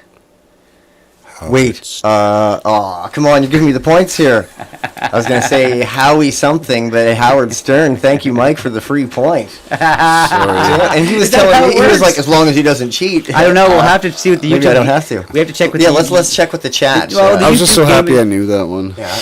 We'll have to check in with the gaming commission to Yeah. see what they have to rule on that. Absolutely. I don't know. I think we're going to We'll give you just another we'll just question. give me another question. All right, Yeah. Mike. Shh, this is, Okay, here. This is a competition. All right. What game show host has stopped dyeing his hair in 1987 to protest animal testing by cosmetic firms? Yo, I'm going to go with Alex Trebek. It's not. I really Bob wish Barker? it was. Bob Barker, because of the animals, Yeah. you spade Your neuter. pets and spade or neutered. Yeah. Damn. Good one, buddy. Do I get to do I steal points? See, or- look, but we're such good friends that even when we compete, we try and help each other. yeah. Okay, who might now? You got me all confused. Yes, Over go. to you. What pirate's treasure is said to be buried on Nova Scotia's Oak Island? Oh, what treasure is it? Gold? I don't know. No. What was the pirate's name? know. I'll Yeah, give him what? Oh, what what part? pirate's Oh, treasure? I didn't watch that show. I should know my history. Stealing that. points. I won't steal the point, but I will definitely guess Captain Cook. Ooh, it's No. Captain Kidd. Kid. Jeez, doesn't even ring a bell. With 2 D's. Double D's. That's right. Mm-hmm. I know some double I D's. feel that I should know that, though. Kind of disappointed in myself. Hey, look, every proud Nova Scotian should know the lore of Oak Island. Yeah. That's for damn sure. And if you guys don't, check it out. Let's see. Anyone in the? I don't see any of that in the chat here. Billy the Kid. Billy the Kid. That was a cowboy. I was going to not say a pirate. I was going to say One-Eyed Willie. But Am I allowed to shit on them like that? I'm sorry. I didn't mean to hurt your feelings. that's the Goonies, isn't it? Sorry. It's gonna. Okay, who am I on? What's going? This is my question, I do believe. What Disney character prompted Chris in Stand By Me to note he can't be a dog? He wears a hat and drives a car. I know this one. Well, that's got to be Goofy. Yeah. That's All right. right. The man, the myth himself, the Goofmeister. I love that movie. You know, Goofy Crush Puss. Yeah. It's like one of those movies that you just don't picture it's a Stephen King movie, but it is. What singer-songwriter wrote The Wreck of the Edmund Fitzgerald? Oh, come on. I don't even know. Classic Canadian Over artist. to you. If you're saying no? No, I don't know. So, yeah. Gordon Lightfoot. Motherfucking Lightfoot. Never listened to his music Motherfucking ever. Lightfoot. Don't like Gordon Lightfoot's music. Yeah, He was was- very calm and chill, folky stuff. Very Yeah, pastoral. Gordon. Little known fact that Gordon Lightfoot had actually ties to the Montreal Mafia, and that's how he got his start. He looked what? he looked like a really kind of artsy fartsy kind of chill kind of man, but no, he was really a lethal killer. And if you got on his bad side, Gordon Lightfoot would fucking take you down. Put your lights out. No, that's not true. I was gonna say, No, this no. does not sound like the Gordon Lightfoot that I met back in fucking 2001, man. Oh, you met Gordon Lightfoot for that long. Yeah. I was working a beer tent at the Canso Folk Festival, the Stan Rogers Folk Festival, and Cool. served him a beer, and I was like, "Oh, Mr. Lightfoot." That was the interaction. Very cool. Why not, hey? Yeah, You remembered it great anyway. musician. Yeah, he doesn't. He doesn't remember, but you do. That was actually the same year that JP Cormier autographed my very first guitar. That was a really cool interaction, and JP and I still kind of keep in touch. No, Internet. But, internet. Nice. I'm sure he doesn't know me, but I'd love to have you on the show if you're listening, JP. We can totally pimp your podcast on our podcast. Oh, does he have a podcast too? Yeah, it's great. Yeah. We all do. What are we gonna do? Everybody has a podcast. COVID, baby. Yeah. Oh, but what 3 colors are on the Pepsi can? Regular Pepsi can. Are you sure? Yeah. Oh, well, That fuck, was red, mine was white, the and Gordon blue. Lightfoot one. Oh, that's right, baby. Red, white, and America. blue. Mhm. Red, white, and blue. Oh, it's closer than I thought, actually. I thought you were killing me. Oh, Evil Lee, and you're playing Sonic Youth 3-2 Nurse on for- vinyl. 3-2 for Jeff. Nice. Yeah, very good. For those 3-2 for Jeff. keeping All track right. of score. Thank you. Evil Ian is our local glass blower. Really? Yeah. So what's the game go to? Where can I see some of their work? I'm a huge fan of blown glass. It's one of my favorite mediums. On the way out, I'll show you some of his work. We have some Awesome. downstairs. I'm excited to see. It's not. We have a Pokeball. Neat. But he makes. I have Pokemon pipes. Go on my phone. He makes stuff just like this, and I love it. he makes dildos and he makes butt plugs. For real? Yeah, that's that's his That's thing. You know, cool. I mean, I'm sure he can make anything, but For sure. That's awesome, though. I'm not gonna lie. That's a really Someone has to cool- make them. That's it. I mean, Jesus, who else can make the glass dildos and butt plugs? Thank you. Okay, your question. Yeah, I think so, yeah. What character in Return of the Jedi stands 18 feet tall? 18. What character stands 18 feet tall? Is it King Jabba, whatever? Yes, Jabba the Hutt. That's right. Oh. Yeah. Damn, that was awesome when he had Princess Leia. He was. Yeah. Oh man. I didn't think he was thinking You of him as fucking tall. I just thought of perverts. him as wide, but I was like, yeah, he's got the only. No, he's got the the- biggest yeah. creature that they've had. So I was hoping it wasn't the Wookiee. I was gonna No, say, that was was more like he 8 was feet. like 8. He was like, yeah, 8, 9. Not Can I give 18. my what's the word? Interpretation of Wookiee of the Wookiee. You did it all for the. Nice. That's mine. That's my Wookiee. You did it all for the Wookiee. I did it all for the Wookiee. But who's quite yours? What was California's largest cash crop by the mid '80s? Oh, I know this. California's? Yeah, California's largest cash crop. I'm gonna in guess citrus. Uh-uh. Oh. Weed. Yes, sir. Really? Marijuana. Cannabis. Something you guys love so much. Yeah. And me. That's too. why I knew the think answer. so early though. Wow. Good job, California. Oh, Yeah, they were well, California. Forefront. Yeah, pioneers for sure. For better or worse, California is. What does the 00 indicate in 007? I don't know. I never knew that. What do you know? Dun dun dun. I think it's their level of top secret clearance. No. Okay. It's a license to kill. Okay. Yes, 007 apparently. The 00 indicates a license to kill. Which apparently John Travolta has. I didn't know that. I always In the knew that- Scientology thing. Do you ever hear that? He has a license, literally, he can, Just murder whoever he wants. Yeah. Now, I don't know firsthand about that, but I do know a guy who, unfortunately, someone he knew was very close with met at the end because someone borrowed John Travolta's jet and hunted them down. Yeah. Wow. So I hear. I mean, from a Holy very moly. credible source. Wow. Apparently, John Travolta loans his jet out to kidnap people, but that's just Scientology. Yeah. Yeah. But hey, who speaks for Jessica Rabbit and Who Framed Roger Rabbit?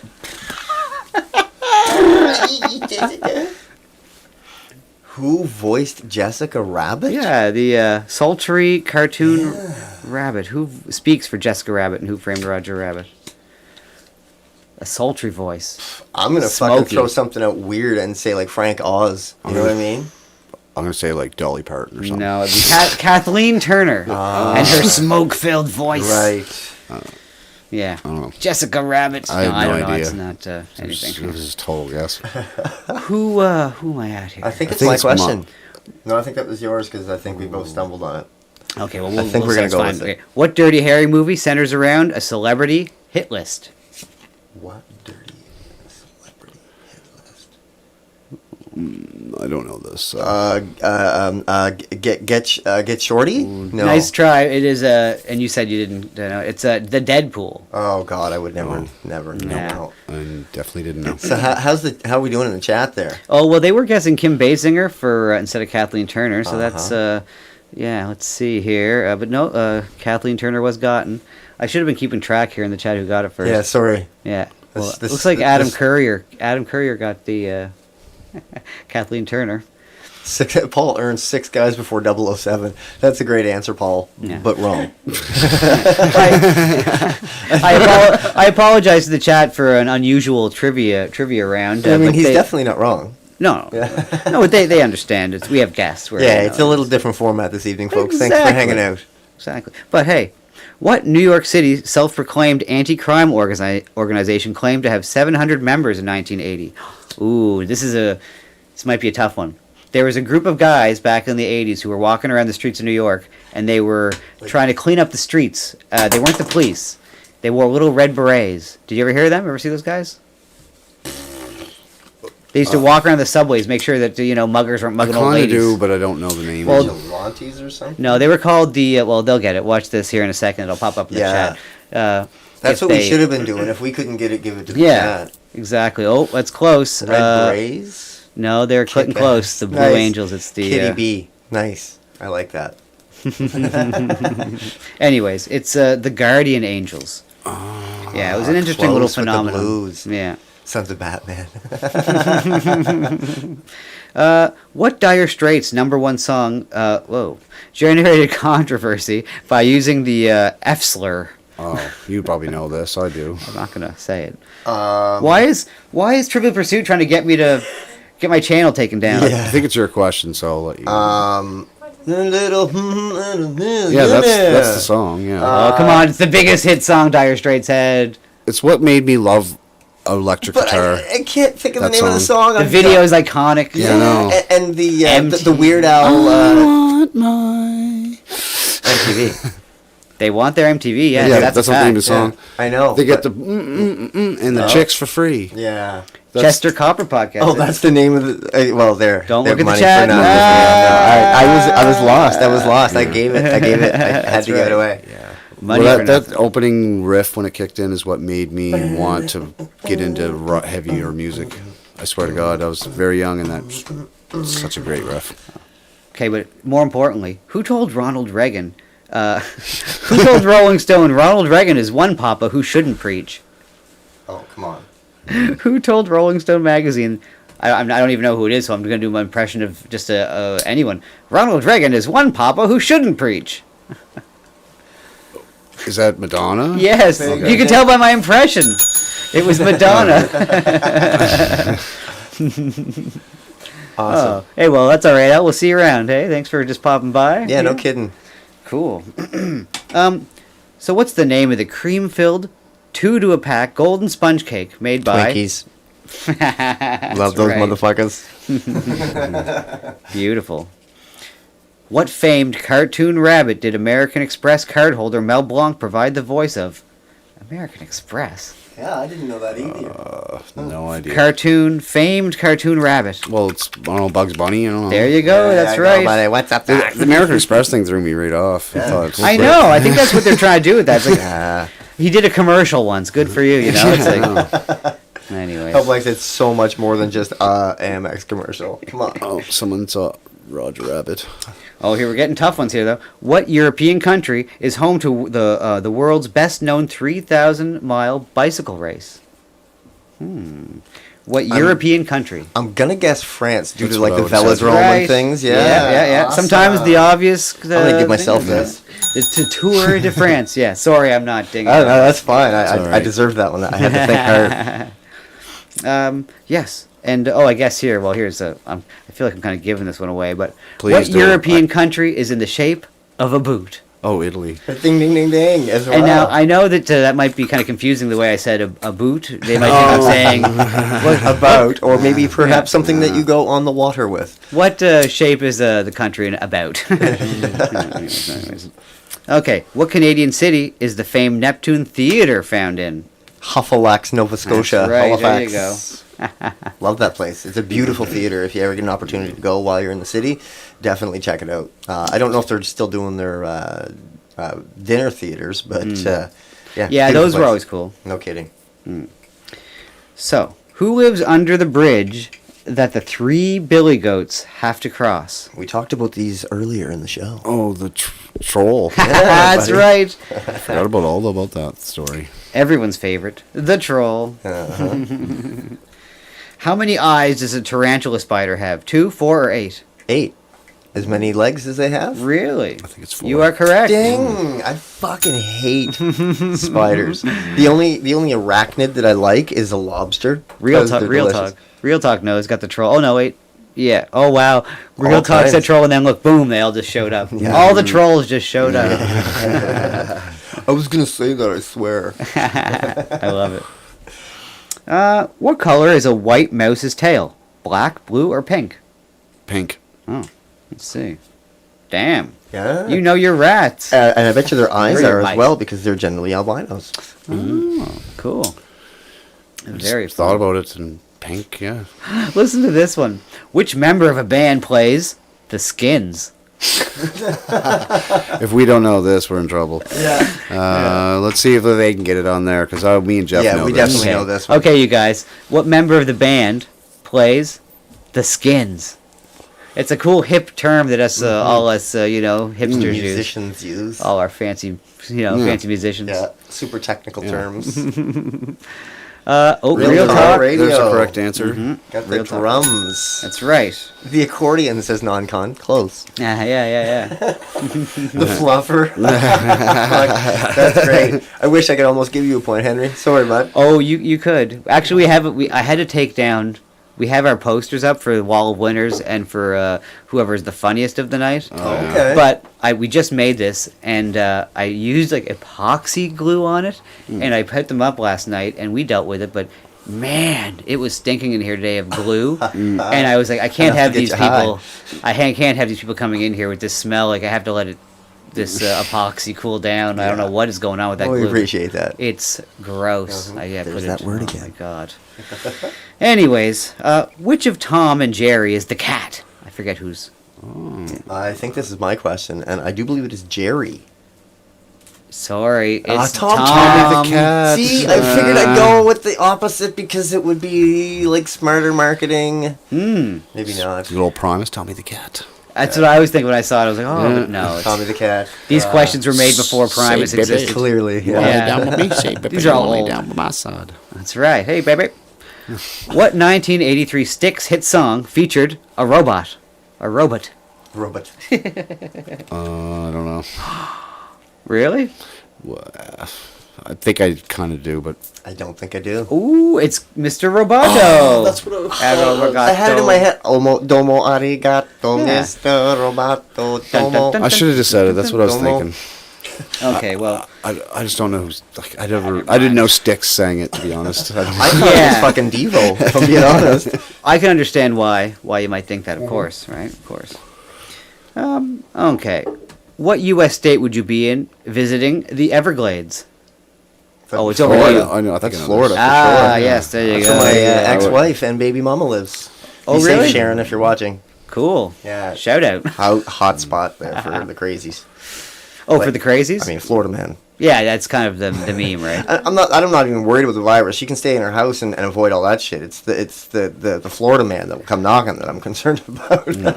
Yeah, but I mean it's they give so much to us. Especially if you live with one. Oh no! I like to just watch things from afar. I don't want to be part of the Florida man scenarios. I just like to watch the chaos from afar. Just have a little fun. Internet. Yeah, that's what the internet's for. Just keeping a safe distance from craziness. Filter, yeah. That's why I'm glad all the borders are closed, because between the pizza lady down in the States and Ricardo in Brazil, you know, they're not going to get to me. Mm-hmm. You know. Well, Jen and I have actually had a couple of conversations about the fact that Nova Scotia is the safest place in the world, because even in like World War Z and like post-apocalyptic movies and things like that, they're always trying to get to Nova Scotia. It's true. It is weird, isn't it? Right? They know something we don't. We're just Exactly. lucky to be here. I think you guys are even luckier because you're on an island, so you could just smack. We can that blow bird. that causeway up, which I Dude, want to do. just turn it. Just turn it. Yeah, you don't have to blow it up. Exactly. That turn way, it. if I want to leave someday, they can just. Right. You know, you might run out of potatoes. Exactly. That's awesome. No, I always thought John Cabatrail is actually, I use him for a split second in the intro here, just to say how's she going. Right. And he's the man who famously has the picture of with the TNT by the causeway. Always his catchphrase was like, down with the causeway. Blow up the causeway, by. Yeah, down with the causeway and all that. Causeway. Yeah, we would be. Anyways, whatever. We'll. We're really aging ourselves. What a radical! He was a radical activist. Late 70s, early 80s. Yeah, absolutely. John Cabatrail. That guy was a lush in real life. Really? Yeah. He because Is he dead now? Yes. We can talk about it. I believe he is passed away just kind of in the last few years. Rest he in was, peace, at Captain. least like 3 or 4 years ago. But I heard stories. Some of the older guys I play with now tell me stories. I used to do gigs with him, and he would just be like, just 3 sheets to the wind. Get as on the sailors stage. would He'd say. get on stage and he'd be like, "How's she going, boy? Yeah, blah blah blah," and he'd be fine. But get off stage and he'd be a mess. That's what I heard anyway. Wow. Like I think he may have been. It's kind of funny how you can kind of snap that. Yeah, I've seen a few people like that. But do you know what I think? I'll When you tell you get on this. stage. I think that Jim Leahy was inspired by John Cabatrail in real life persona. John Dunsworth must have met him. Right? Another guy who's passed away. Rest in peace, John. And everyone loves the Trailer Park Boys all over the world. It's Oh, yeah. hilarious. Absolutely. Homegrown stuff. But I swear to goodness that John Dunsworth based that whole drunk character off of General John Cabatrail in real life. I don't know the guy's name in Well, I real know life. Bubbles based his character off of a guy that lives out in Thorburn. Yep, absolutely. Oh, well, of and course. he still pushes carts today. I saw John at Sobeys yesterday. Oh, for real? Christ, yeah. Wow, he's like, So it's kind of like our own little Thomas Murphy. Maybe I have to go meet. Could I meet that guy? Is he a little shy? So here's is he a the little thing, shy? I mean, you know what I mean? Like when I say It's that shy, you you're know what I not mean? gonna want to approach him and be like, hey, it's known, and you just. I mean, like, I could take you to Sobeys and be like, there he is. You know what I mean? That would be cool. But, like, I wouldn't, I just wouldn't. Yeah. I don't think he'd like that. Right? Exactly. Like, and I don't, maybe he does know, maybe he doesn't know. I mean, fuck, if the dude ever looked at himself in the mirror with glasses on, surely he knows. You know what I mean? So Interesting. Yeah. Very interesting. Yeah, but I wouldn't. It happens be, a lot. I mean, a lot of characters are based off of someone you know. Like, I mean, like Absolutely. Kramer and Seinfeld was based off Yeah. of a real guy Yeah. in the hall, like across the hall from Jerry. Yep. So it's Fair enough. Yeah. weird. I can think of There's some, our I can think of some people that I would like to make TV characters because they're such cool characters in real life. Here's some trivia for you, Mr. Host. Going back to Rage Against the Machine, because we were talking about them earlier. How many years ago? So it was when were we on Get Bombed with the Bomb Solid last Tuesday? Yeah, a week ago. Okay, so the Bomb Solid from New Glasgow, from Pictou, had us on their show last Tuesday, and where was I going with this? Fuck. See, I do it again. Trivia. You had Thank trivia you for me. very much. The Rage Against the Machine. Thank Yes. you. See, this Teamwork. is why I need a co-host. Thank you. I love you. You almost lost. I almost forgot too, and I knew you were going. So, how many years ago last Tuesday was it that the Rage Against the Machine self-titled album was released? Quick math. I feel like it'd be 25. 28 years. 28 years. It just seems like guys. when you say that, it feels like it would be like a solid anniversary, like a 25. Just when you Right? say if they were celebrating it, you know, because I would have guessed 94. That's why I said 24. I think that's when It Evil was like- Empire came out. Where, Evil Empire, the first whereas second album. with White Pony by the Deftones, 20 years this year. They just released a kind of a remix, or they're slowly releasing singles for the remix of White Pony called Black Stallion. I've heard one hit off of it so far. It is just, I just love that band. They can do no wrong in my eyes. Were you keeping track of the score for these Yeah, guys? so what's the final tally there? Who's the bigger brained? Well, Mike has 10 and Jip has 9. Oh, that's nice. close. Look, Very dude, close. you We second went to guessed 10. your- You second guessed yourself, buddy. So Congratulations, wow, Mike. There you I go. surprised myself. I think. Nice job, I think I got Mikey. lucky with a few of them questions. That was awesome. That was fun. Thanks, man. Some easy ones. Great job out there in the chat. And I don't know if I'll include this in the audio version of the podcast, but we might not. We'll see. Fair enough. I completely understand why one wouldn't. Well, it's a lot of content. I don't know if our listeners would be. Yeah, they might actually. And come to think of it, now that I'm thinking out loud, yeah, a 3-hour-long episode is definitely something that we could definitely. I'm just thinking of space in terms of hosting space and how much we can upload. We always have more than enough time. That's exactly what I'm gotcha. thinking. Is that 3 hours? We can definitely. We have the budget for that. That's why I went with that one in case we ever had a long one. That's right. Absolutely. Yeah, thanks a lot, CK, and thanks everyone for hanging out. Yeah. For sure, and yeah, we'll probably wrap it up. Thanks I would everybody. say. This was really fun. Thanks, Steve. This was really fun. Yeah. Going back to my appreciate we were saying earlier. Yeah. 'Cause Oh, we we're were gonna play that in the we're way gonna out? play that, so I was Yeah, just going to wow, appreciate everything. Wow, I I don't have to appreciate do you. anything. Usually, I'm the one who Appreciate has to. all That's these right. listeners. I appreciate our listeners. I love yous all. Yeah, no kidding. This has been an amazing episode, Steve. Thank you so very much. Episode 19 in the can. Thanks for having me, guys, and appreciate all the memories. Yeah. And hook me up with Chris again. That was fun. No kidding. That was a really cool connection for sure.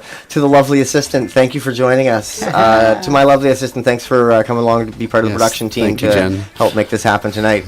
To our listeners, thank you very much for hanging out tonight here in Port Hawkesbury at an unknown location. And if you haven't checked out Irrational Times yet, please do consider it. Check out all the links in the show notes. I know Steven loves you. I know I love you. And I this guy love here. you. I love yous all. See you later, guys.